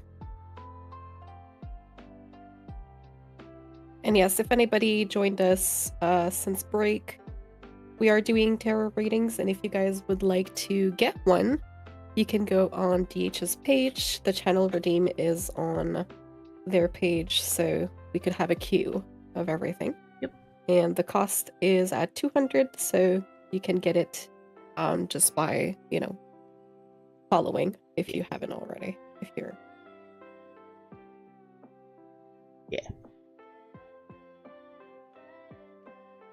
Great, so I'm just going to do a little 3-card reading for Moon. About Moon while I shuffle. I try and ponder my question or the person I'm reading for while I'm shuffling, just to kind of get some of that, like, the vibes going. Yeah.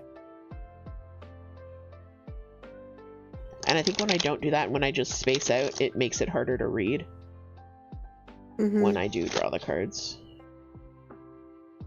But I have definitely spaced out while shuffling before and just continued to shuffle for eternity. Same.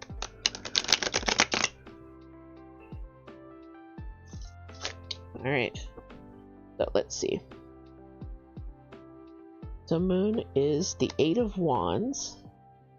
Interesting. I'm going to do a cut. So you are heading towards the Page of Cups. Interesting. Interesting. And what's blocking you is the Fool. Interesting. I hate this. Put it back. I don't want it. Moon wants the Knight of Pentacles instead. Oh my god. Alright. You mean to say that uncertainty and letting go is what's blocking me? Yeah. You don't fucking say. Yeah. Oh my goodness. Go ahead. Alright. I'm always. So where you are now... And yes, Gwen, this is the line strider. Yeah, this is Line Strider. So where you are now, we've talked about wands being as like a challenge strifey suit. So the Eight of Wands is kind of like the thick of it, the thick of the strife. It's about movement, flight, trying to get away from something, trying to make a quick change to survive. Like it's a deer being hunted is the card art, and it's very much that feeling of like, gotta move, I gotta that kind of feeling. Yeah. So you're in this state, this fired up state of needing to move, needing to make change, needing to just feeling unsettled and feeling like something's not right. Yeah. And then, but where we're going is Page of Cups, which I really like because I do associate cups with you because of the deep connection to the emotional. And also in terms of going from the Eight of Wands to the Page of Cups, it's very much a calming. It's very much a smoothing out of life. Yeah. And the page is usually some kind of messenger, or a transition point. And in this case, it's about creativity and about filling your cup with creativity and being in touch with your emotions. And I think in this case, it is a place of, as stable as cups can be, it's a place of being in touch with yourself and really letting your creative side and your artistic side and your emotional side open up new doors for you. I think that's because the page is kind of the gatekeeper to the court cards. So you've gone through your whole emotional journey, and now the Page of Cups is opening you up to that kind of connected, centered emotional life. And I think the Fool, like you know exactly what I'm gonna say for the Fool. Yes. You just got to do it. Like, take a breath and leap. Yeah, like the Fool is about new beginnings 100%. It's about stepping off into the unknown with your head held high and just trusting in fate, trusting in life, and also a bit trusting in yourself, because the Fool, you can see he carries with him stuff. He's usually got a bag. He's usually got some kind of, like, not weapon, but like a stick or something with him. He's got tools on him. So he's not blindly going alone. He's got tools, he knows he can handle some stuff, but he just needs to take that blind leap of faith. And I think that's where you are now, to go from kind of a more frenzied, like, not sure where you're going, need to make change, feeling hunted, to this calmer state is just do it. Just jump off the cliff. Yeah. It's kind of funny how I was talking about that earlier, right? Where my fucking therapist tells me that, look at all the tools you have. You don't need to be so hyper vigilant. You're carrying shit. You can do this. Yeah. Come on, oh my goodness.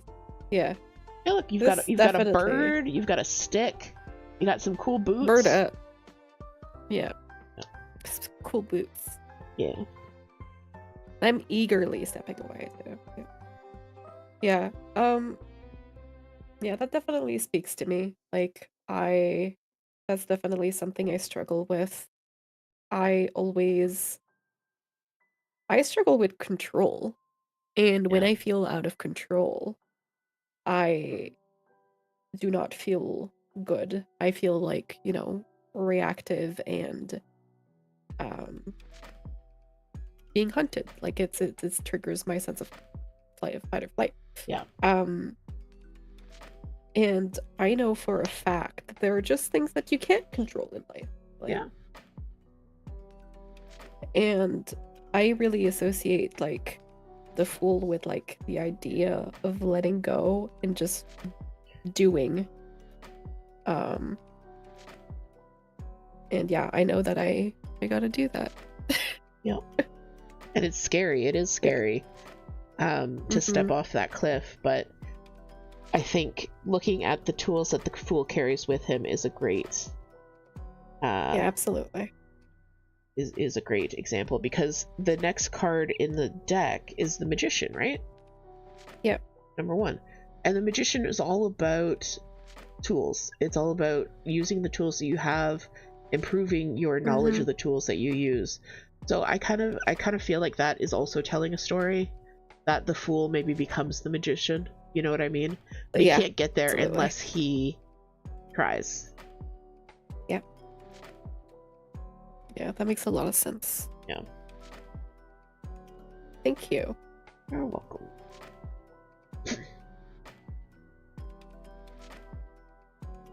Yeah.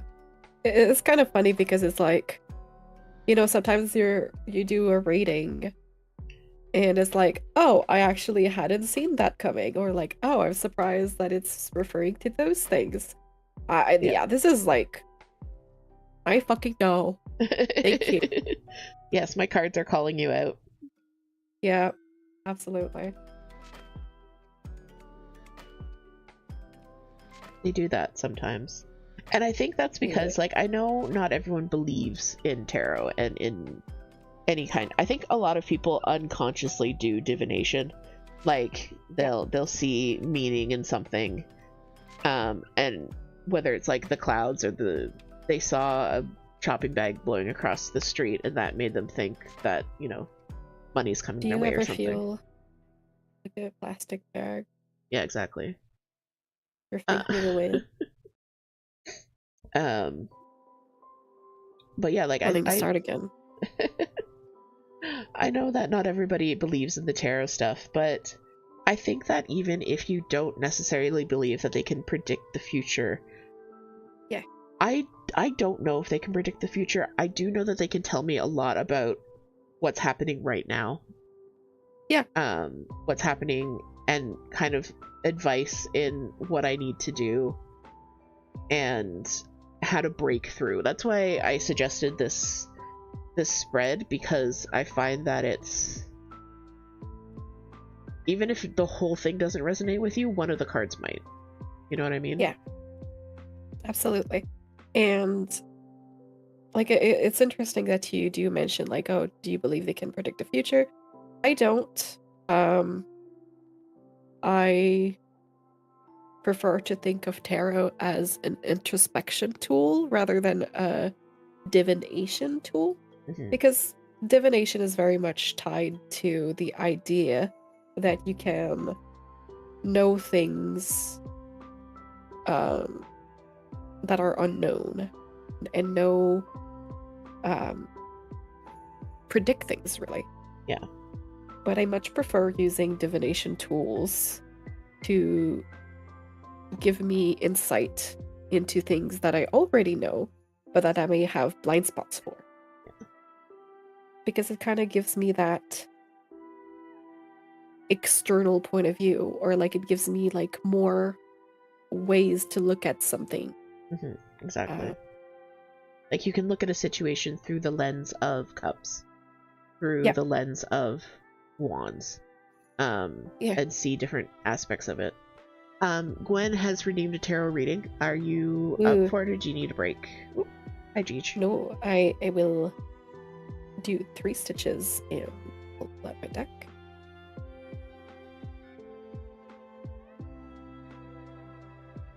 And thank you for redeeming a tarot reading, Gwen. And happy Ostara to you, by the way. Yes. Yes, today is Ostara. That's why we decided to do this stream. Ostara is the spring equinox. I think last time we did like a collab tarot. Stream was Beltane 2 years ago. I think it was, yeah. Welcome in, Rainbow. Thank you for getting your daily moonstone, and thank you for the hydrate too. Yes, I hydrate. I must hydrate. Hydrate too. I'll just blow my nose quickly, actually. No, illegal.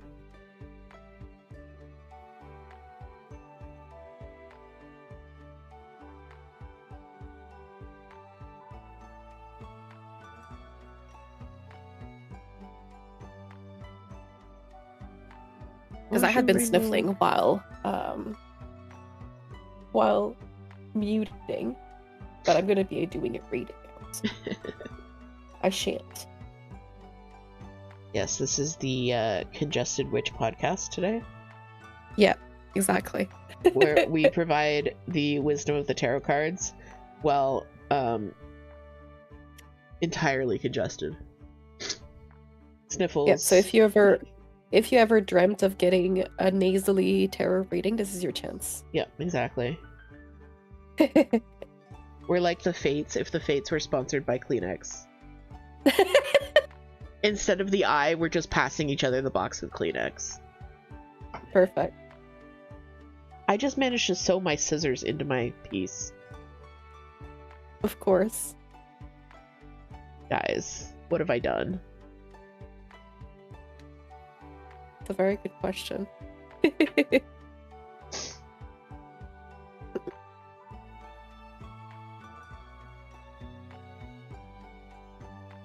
So, Gwen, we're doing tarot readings today with a 3-card spread. The first one is where you are.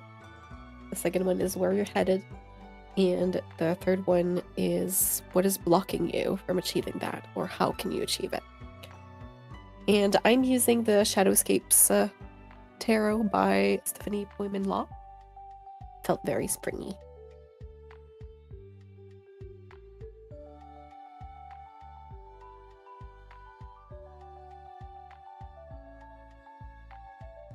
So where you are is the 6 of Pentacles. So it's really interesting because earlier we were talking about the 5 of Pentacles and how it's very much like looking back at your resources and how to use them. So the 6 of Pentacles is similarly tinted.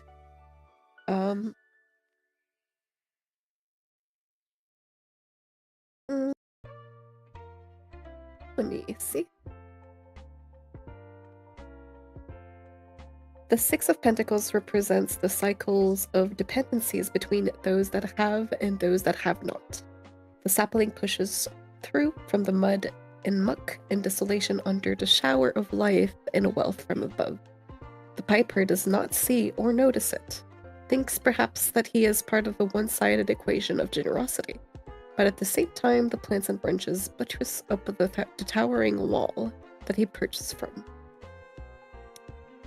One supports the other, like an Ouroboros, a self-sustaining cycle. So, this is a card about, essentially like a cycle of growth. And kind of bringing the attention to what is bringing the growth and what you're putting into the growth. And is it actually sustainable? So here you see the piper is kind of like just sitting on the pipe and watching, doing his dilly-dallying as he watches the water and the resources go into the new growth.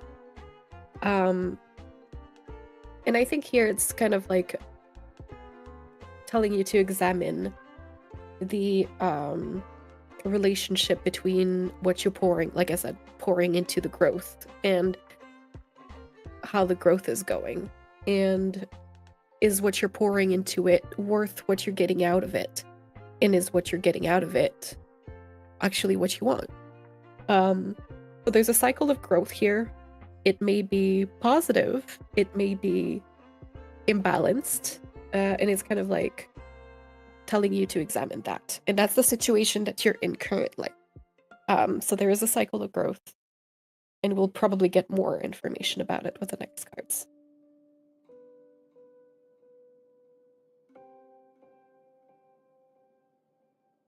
And where you want to get, or where you're headed, is the Fool.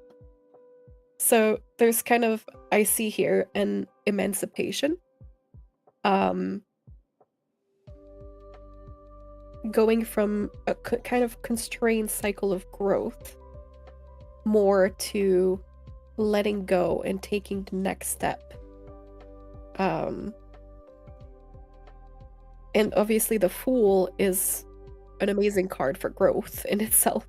So this is kind of like examining the cycles of growth that are maybe not necessarily working, and deciding to take a new journey, deciding to take the first step, like blindly, for another step. Fool, my love. Yeah.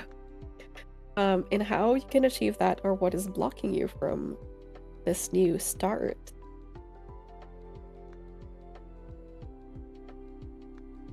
Is the Wheel of Fortune. So I'm really how to interpret here. Are you waiting on something? Is the first thing that comes into mind. Do you have to wait for something outwards, something coming from somebody else or something else, before you take action? Or is the card asking you, like, are you expecting fate to do it for you? There's kind of like that dichotomy of maybe the time isn't right and you need to wait for an opportunity for it, or maybe you shouldn't wait for an opportunity for it, and that is what is blocking you. That is how I kind of interpret it.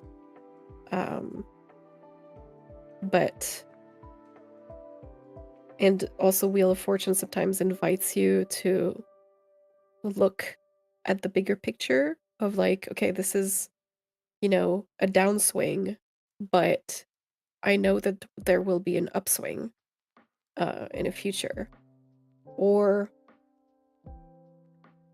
something like that. That's kind of, it's a bit unclear because it's such a major arcana.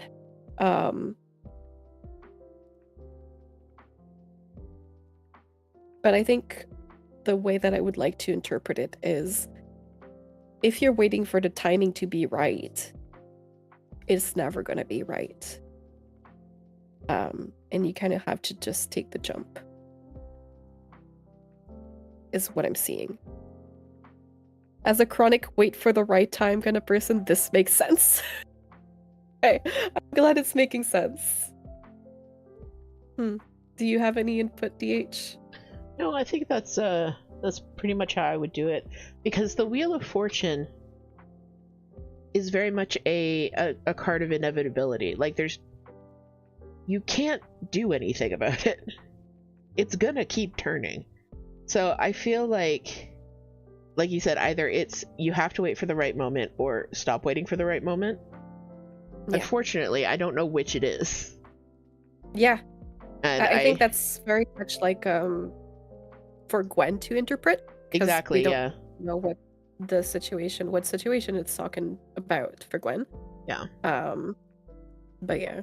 But there's something to do with the season of life, the time of life, and just an inevitability of change. And I think with the Fool, it's more like, are you going to be in control of that change, or are you just going to let the change happen to you? Yeah. And I do want to point out the link between the Six of Pentacles and the Fool. Because earlier, for my rating, you were talking a lot about what the Fool brings with him. In here, it's what the Fool brings with her. Like, she's clearly dangling on the edge of a cliff, but she has a lot of animal companions. There's a little fox behind her. She has a lot of birds, and the birds are kind of holding her with some safety lines in a way. And yeah, DH was saying that for my rating, like the fool has tools, despite, you know, being portrayed as a foolish person making the jump. I feel sometimes like he's not necessarily doing the jump because he's foolish. He's doing the jump because he believes in his capacities, in what he has, that it's enough to break the fall, kind of thing. Yeah. And going from the Six of Pentacles, which is kind of like a trading of resources, to being the Fool, you're kind of not leaving the resources behind, right? Like, they're coming with you. So I think that's a really good link to make. Yeah. It's interesting, Like- again, going from the stability of Pentacles to the unknown of the Fool. Yeah. Through the turning of the wheel. Mm-hmm. It's interesting that you're going from a stable situation into the unknown, but you're doing it with everything you've learned from that base of stability. Mm-hmm. Yeah. I really like that. So I hope that it spoke to you a bit. And thank you so much for trusting us with your reading. That's it. I've got my leadership training. I quit my job and go live in the woods now. Okay. Sounds good. Perfect. Perfect. Sounds great to me. Be the Gwen you want to see in the woods. Yes. So I think we have time for one more reading if anybody would like. Otherwise, Moon and I are just going to stitch for the next 20-ish minutes. Yeah. And if you guys would like to get a reading, you don't know how, it's just by going on DH's page. You'll be able to get the channel redeemed there. And DH has priced it so that if you've never been on their channel before, you can just follow and you'll have enough points to redeem it.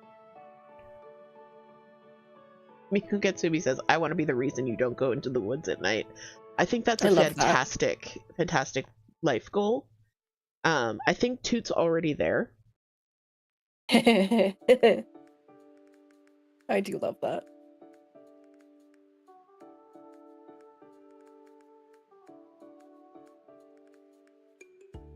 Gigi Asian is... cryptics and stuff.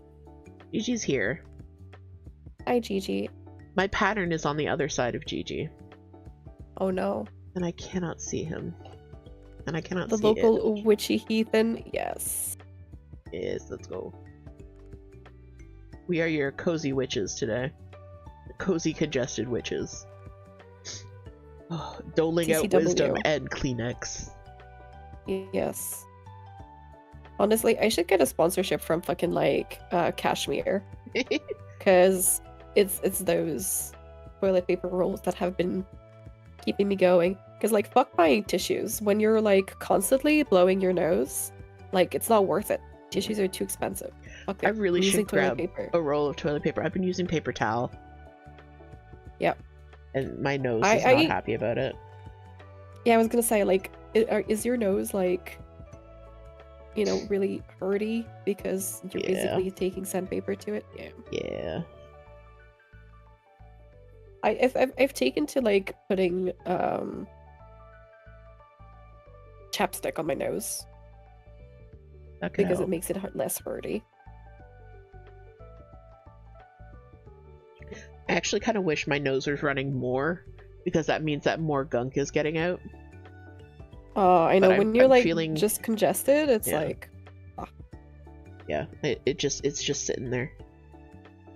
Yeah. Gigi's giving me angry tail because my Ada is touching him.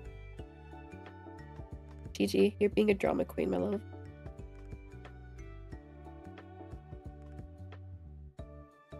I've definitely done the nose chapstick before, yeah. And sometimes it's just necessary. Because, like, I find that, like, when your nose gets really, like, ouchy from, like, blowing your nose too much, it's, like, so irritated, and, like, having that layer of chapstick makes it less hurty. I have chapstick. I should use it more. Yeah, I would have died without chapstick, I think, in the past few months. because like obviously my nose is blocked, you know, I'm congested, so I'm breathing through my mouth all the time. So my lips are super fucking chapped, and then I'm blowing my nose all the time, so my nose is really fucking chapped. Ugh.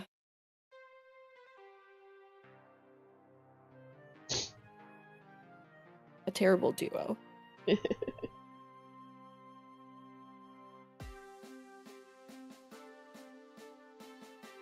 But reading tarot with you today has been really nice. I'm feeling like Yeah. loosened up. Like Yes. it wasn't as hard to get back into as I thought it was going to be. Yeah. And I think The I Fool chose the came right up a lot of disc. times today, so I think we can take a lesson from that in tarot as well. Yeah. Just gotta take the first step. There was a lot of We've got pentacles, a lot baggage. of wands. Yeah, yeah. Like Did we- I think we got cups the least. I don't think we got any swords. You're right. We got no swords. Yeah, we got a couple of cups and no swords. Wow. Is this the weekend you start? Fool energy. Yes. Sewing pro. Fool energy. Yeah. But a lot of pentacles. And then a Yeah. lot of like repeat major arcana. That is true. Yeah. Yeah. That's really interesting.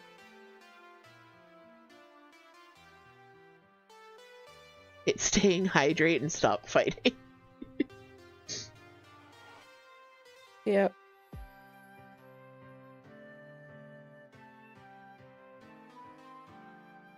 So I only have 3 motifs left on this Quaker.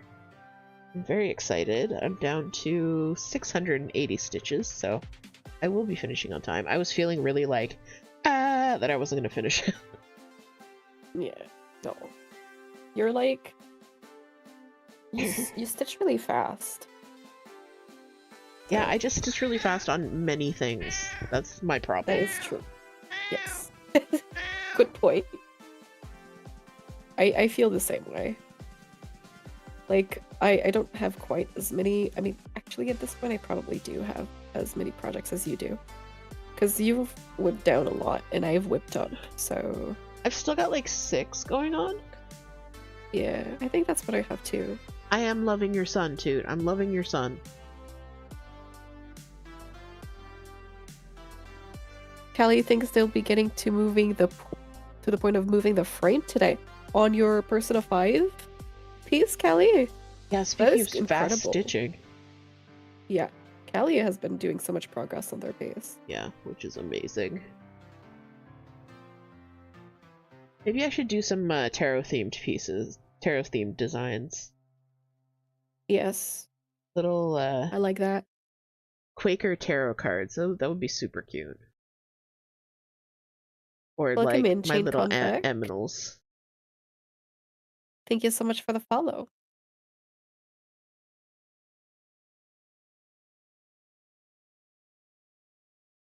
That would be really fun.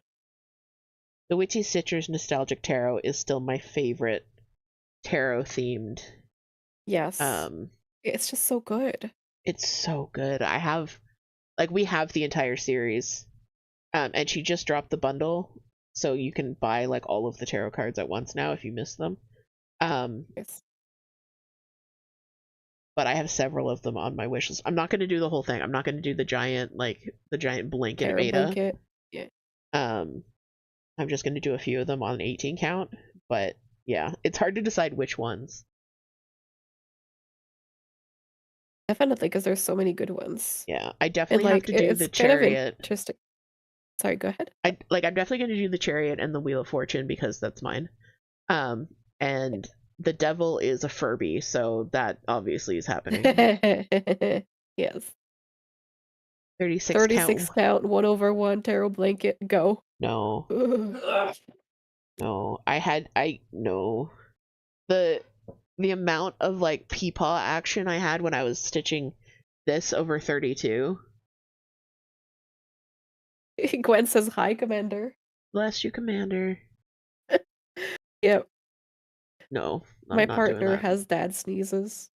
Look how small it is. This is Toot's logo. So small. So Tweety. small. He's sneezing so much, yeah. Kelly just got to the bottom left of Joker, then time to move down and finish Joker and start on the bottom right frame. Ooh. That's gonna be nice. That's okay, Commander. If you're sneezing, it means that there's stuff trying to come out of your body. It's okay. A good sign. Yes. It sucks, but it's good. Yes. Moon has kitten sneezes. They're adorable. Yeah, I like Commander because I've been sneezing a lot as well because of, sinusitis. And Commander was like, "Doesn't that feel like you're holding back? Like, don't you want to sneeze and be like super loud?" And I was like, "No, the wind, the air comes out of my nose all the same." Toot has a color finish. My body, yay, color finish. Oh dear. Oh, that Toot might be getting close to a project finish, which means I need to kit up their next project. Yes, Oto Kidders, chop chop. Yeah, chop chop. I think I get to it. My body should hire a bouncer to keep the bad stuff out in the first place. Considering you've been living with a sick person for half a year, Yeah. I think your body did fantastic. How dare you? And then going out and like suddenly being social on a schedule with the work and everything, that's gonna hit your immune system and just tank it. That's a very good point. Honestly, I worship your immune system. I don't understand. Like, in a year and a half of dating Commander, I've seen him get sick. And by sick, I mean sniffly.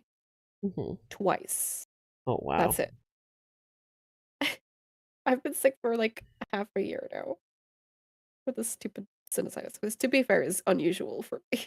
Yeah. Can you... Why is there a knot? Can you not? Ew. Miku Katsumi says, if I'm sick, I'm bedridden. And Toot says, what's an immune system? Don't worry about it, Toot. You don't have one. Yours is out of warranty.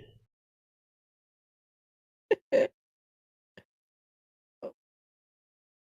No. You guys have immune systems? Y'all getting paid? At this point, I don't know anymore. At the same time for a week, that was fun. Oh no. I'm so sorry, Miko. I hope you're healing well. Did you just call me old, Zeta? I don't think so. No, the warranty can be just a year, that's a warranty still. Yeah. I would like to detangle this thread. Why is it not? I'm stitching off screen now.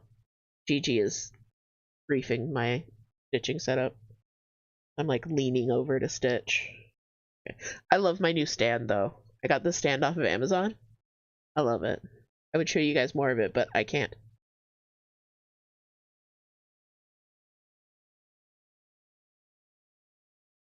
Hubby has been exposed to COVID so many times and he's never come down with it. He may just be one of those few that's naturally immune to it.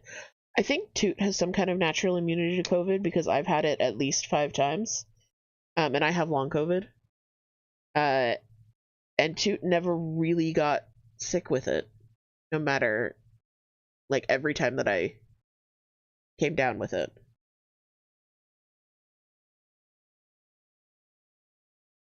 Oh. I will murder this thread. You will murder this thread. Yeah, we'll kill it with fire. I would just like to, detangle the thing. Can you? Ah, yes, perfect. Thank you. We were talking in my server earlier.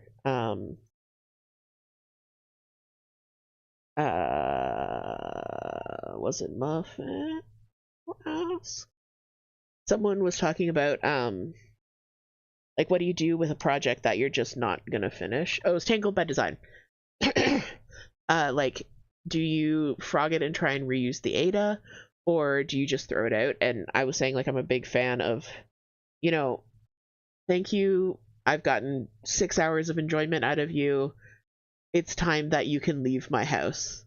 That kind of energy towards stuff that it might have a use, but it doesn't have a use to you, and it's okay to let go of it. And kind of doing that, like, thank you for this, but you can go now. I like that. Yeah, like I think that like kind of associating feelings and like kind of mourning in a way, like what the project could have been, Yeah. can definitely help you uh not finish it and not feel guilty about not finishing it. Yeah, and just like acknowledge that you did get something out of it and it did have value, but its time for value has passed, and it's okay for you to let that go because it doesn't serve you anymore. Yeah, absolutely. It's a very like Marie Kondo, Shinto kind of way of looking at things, but Yeah. I've found it helpful in the past. Yeah. I definitely have not gotten to there with a project yet, but I know that it would be a very difficult thing for me. Yeah. It's happened to me with a couple of projects, and it's just it's always a war because like do I want this piece, and will I be able to let go of the associations with it? And that's the thing, like, will I be able to let go of the feelings and the people that are currently making it not spark joy? And the answer so far has been no. I don't know, I really associate vibes with things, and especially cross stitch, I stitch people and times and feelings into it. Yeah, exactly, Miko. Nope.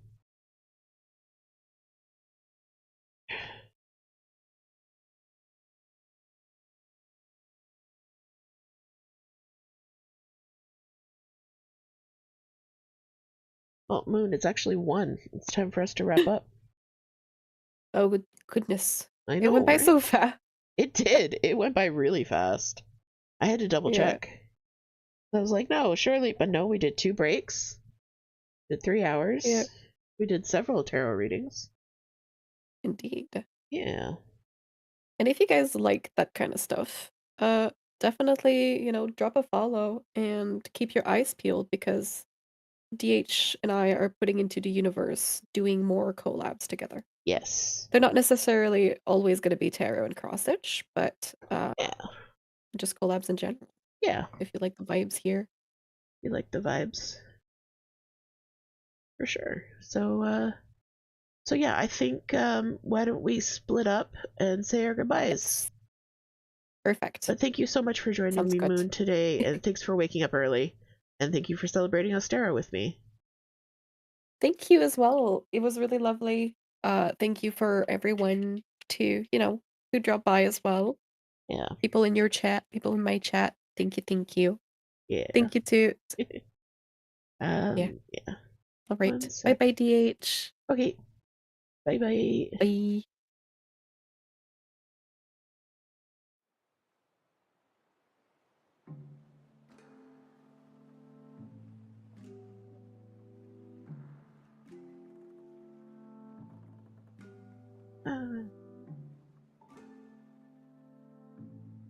Okay, sorry, I got distracted. Hi, thank you guys so much for joining me today. I lost my OBS. There we go. So yeah, let's head on over to the end screen. So thank you guys so much for joining me. This was such a lovely way to celebrate the equinox and get to hang out with you guys and get to hang out with Moon. So if you haven't already followed Moon, you should go do that. The project I'm working on today was the Moth Quaker, which you will be able to get from our Patreon next month. So if you're not already signed up for the Patreon. There's a free membership. If you do the free membership, you get updates from the stitchery as well as a free pattern every month. So you can sign up as a free membership, and then you just get the emails, and then you can upgrade or downgrade as you want from there. So I do recommend joining the Patreon as a free member, because it kind of gives you the most updates about what's going on in the shop. Speaking of the shop, there's the links. We are now the Cozy DH Stitchery, so if you find any broken links, let me know. But definitely go check us out. We got patterns, we got freebies, we got all kinds of stuff. It's awesome. We're selling kits in the US. It's been fantastic. So yeah, so I think that's it. Let me just quick peek here.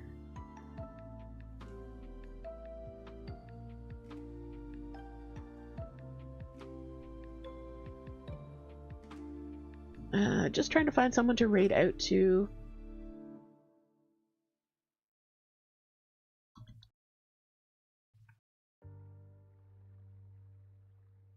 I'm gonna snooze the ad. Run the ad. Okay, so we're gonna raid out with Moon's chat. If you are subbed, grab the first message. If you're not subbed, grab the second message. We're gonna go say hi to Madame Acula. I believe they just went live.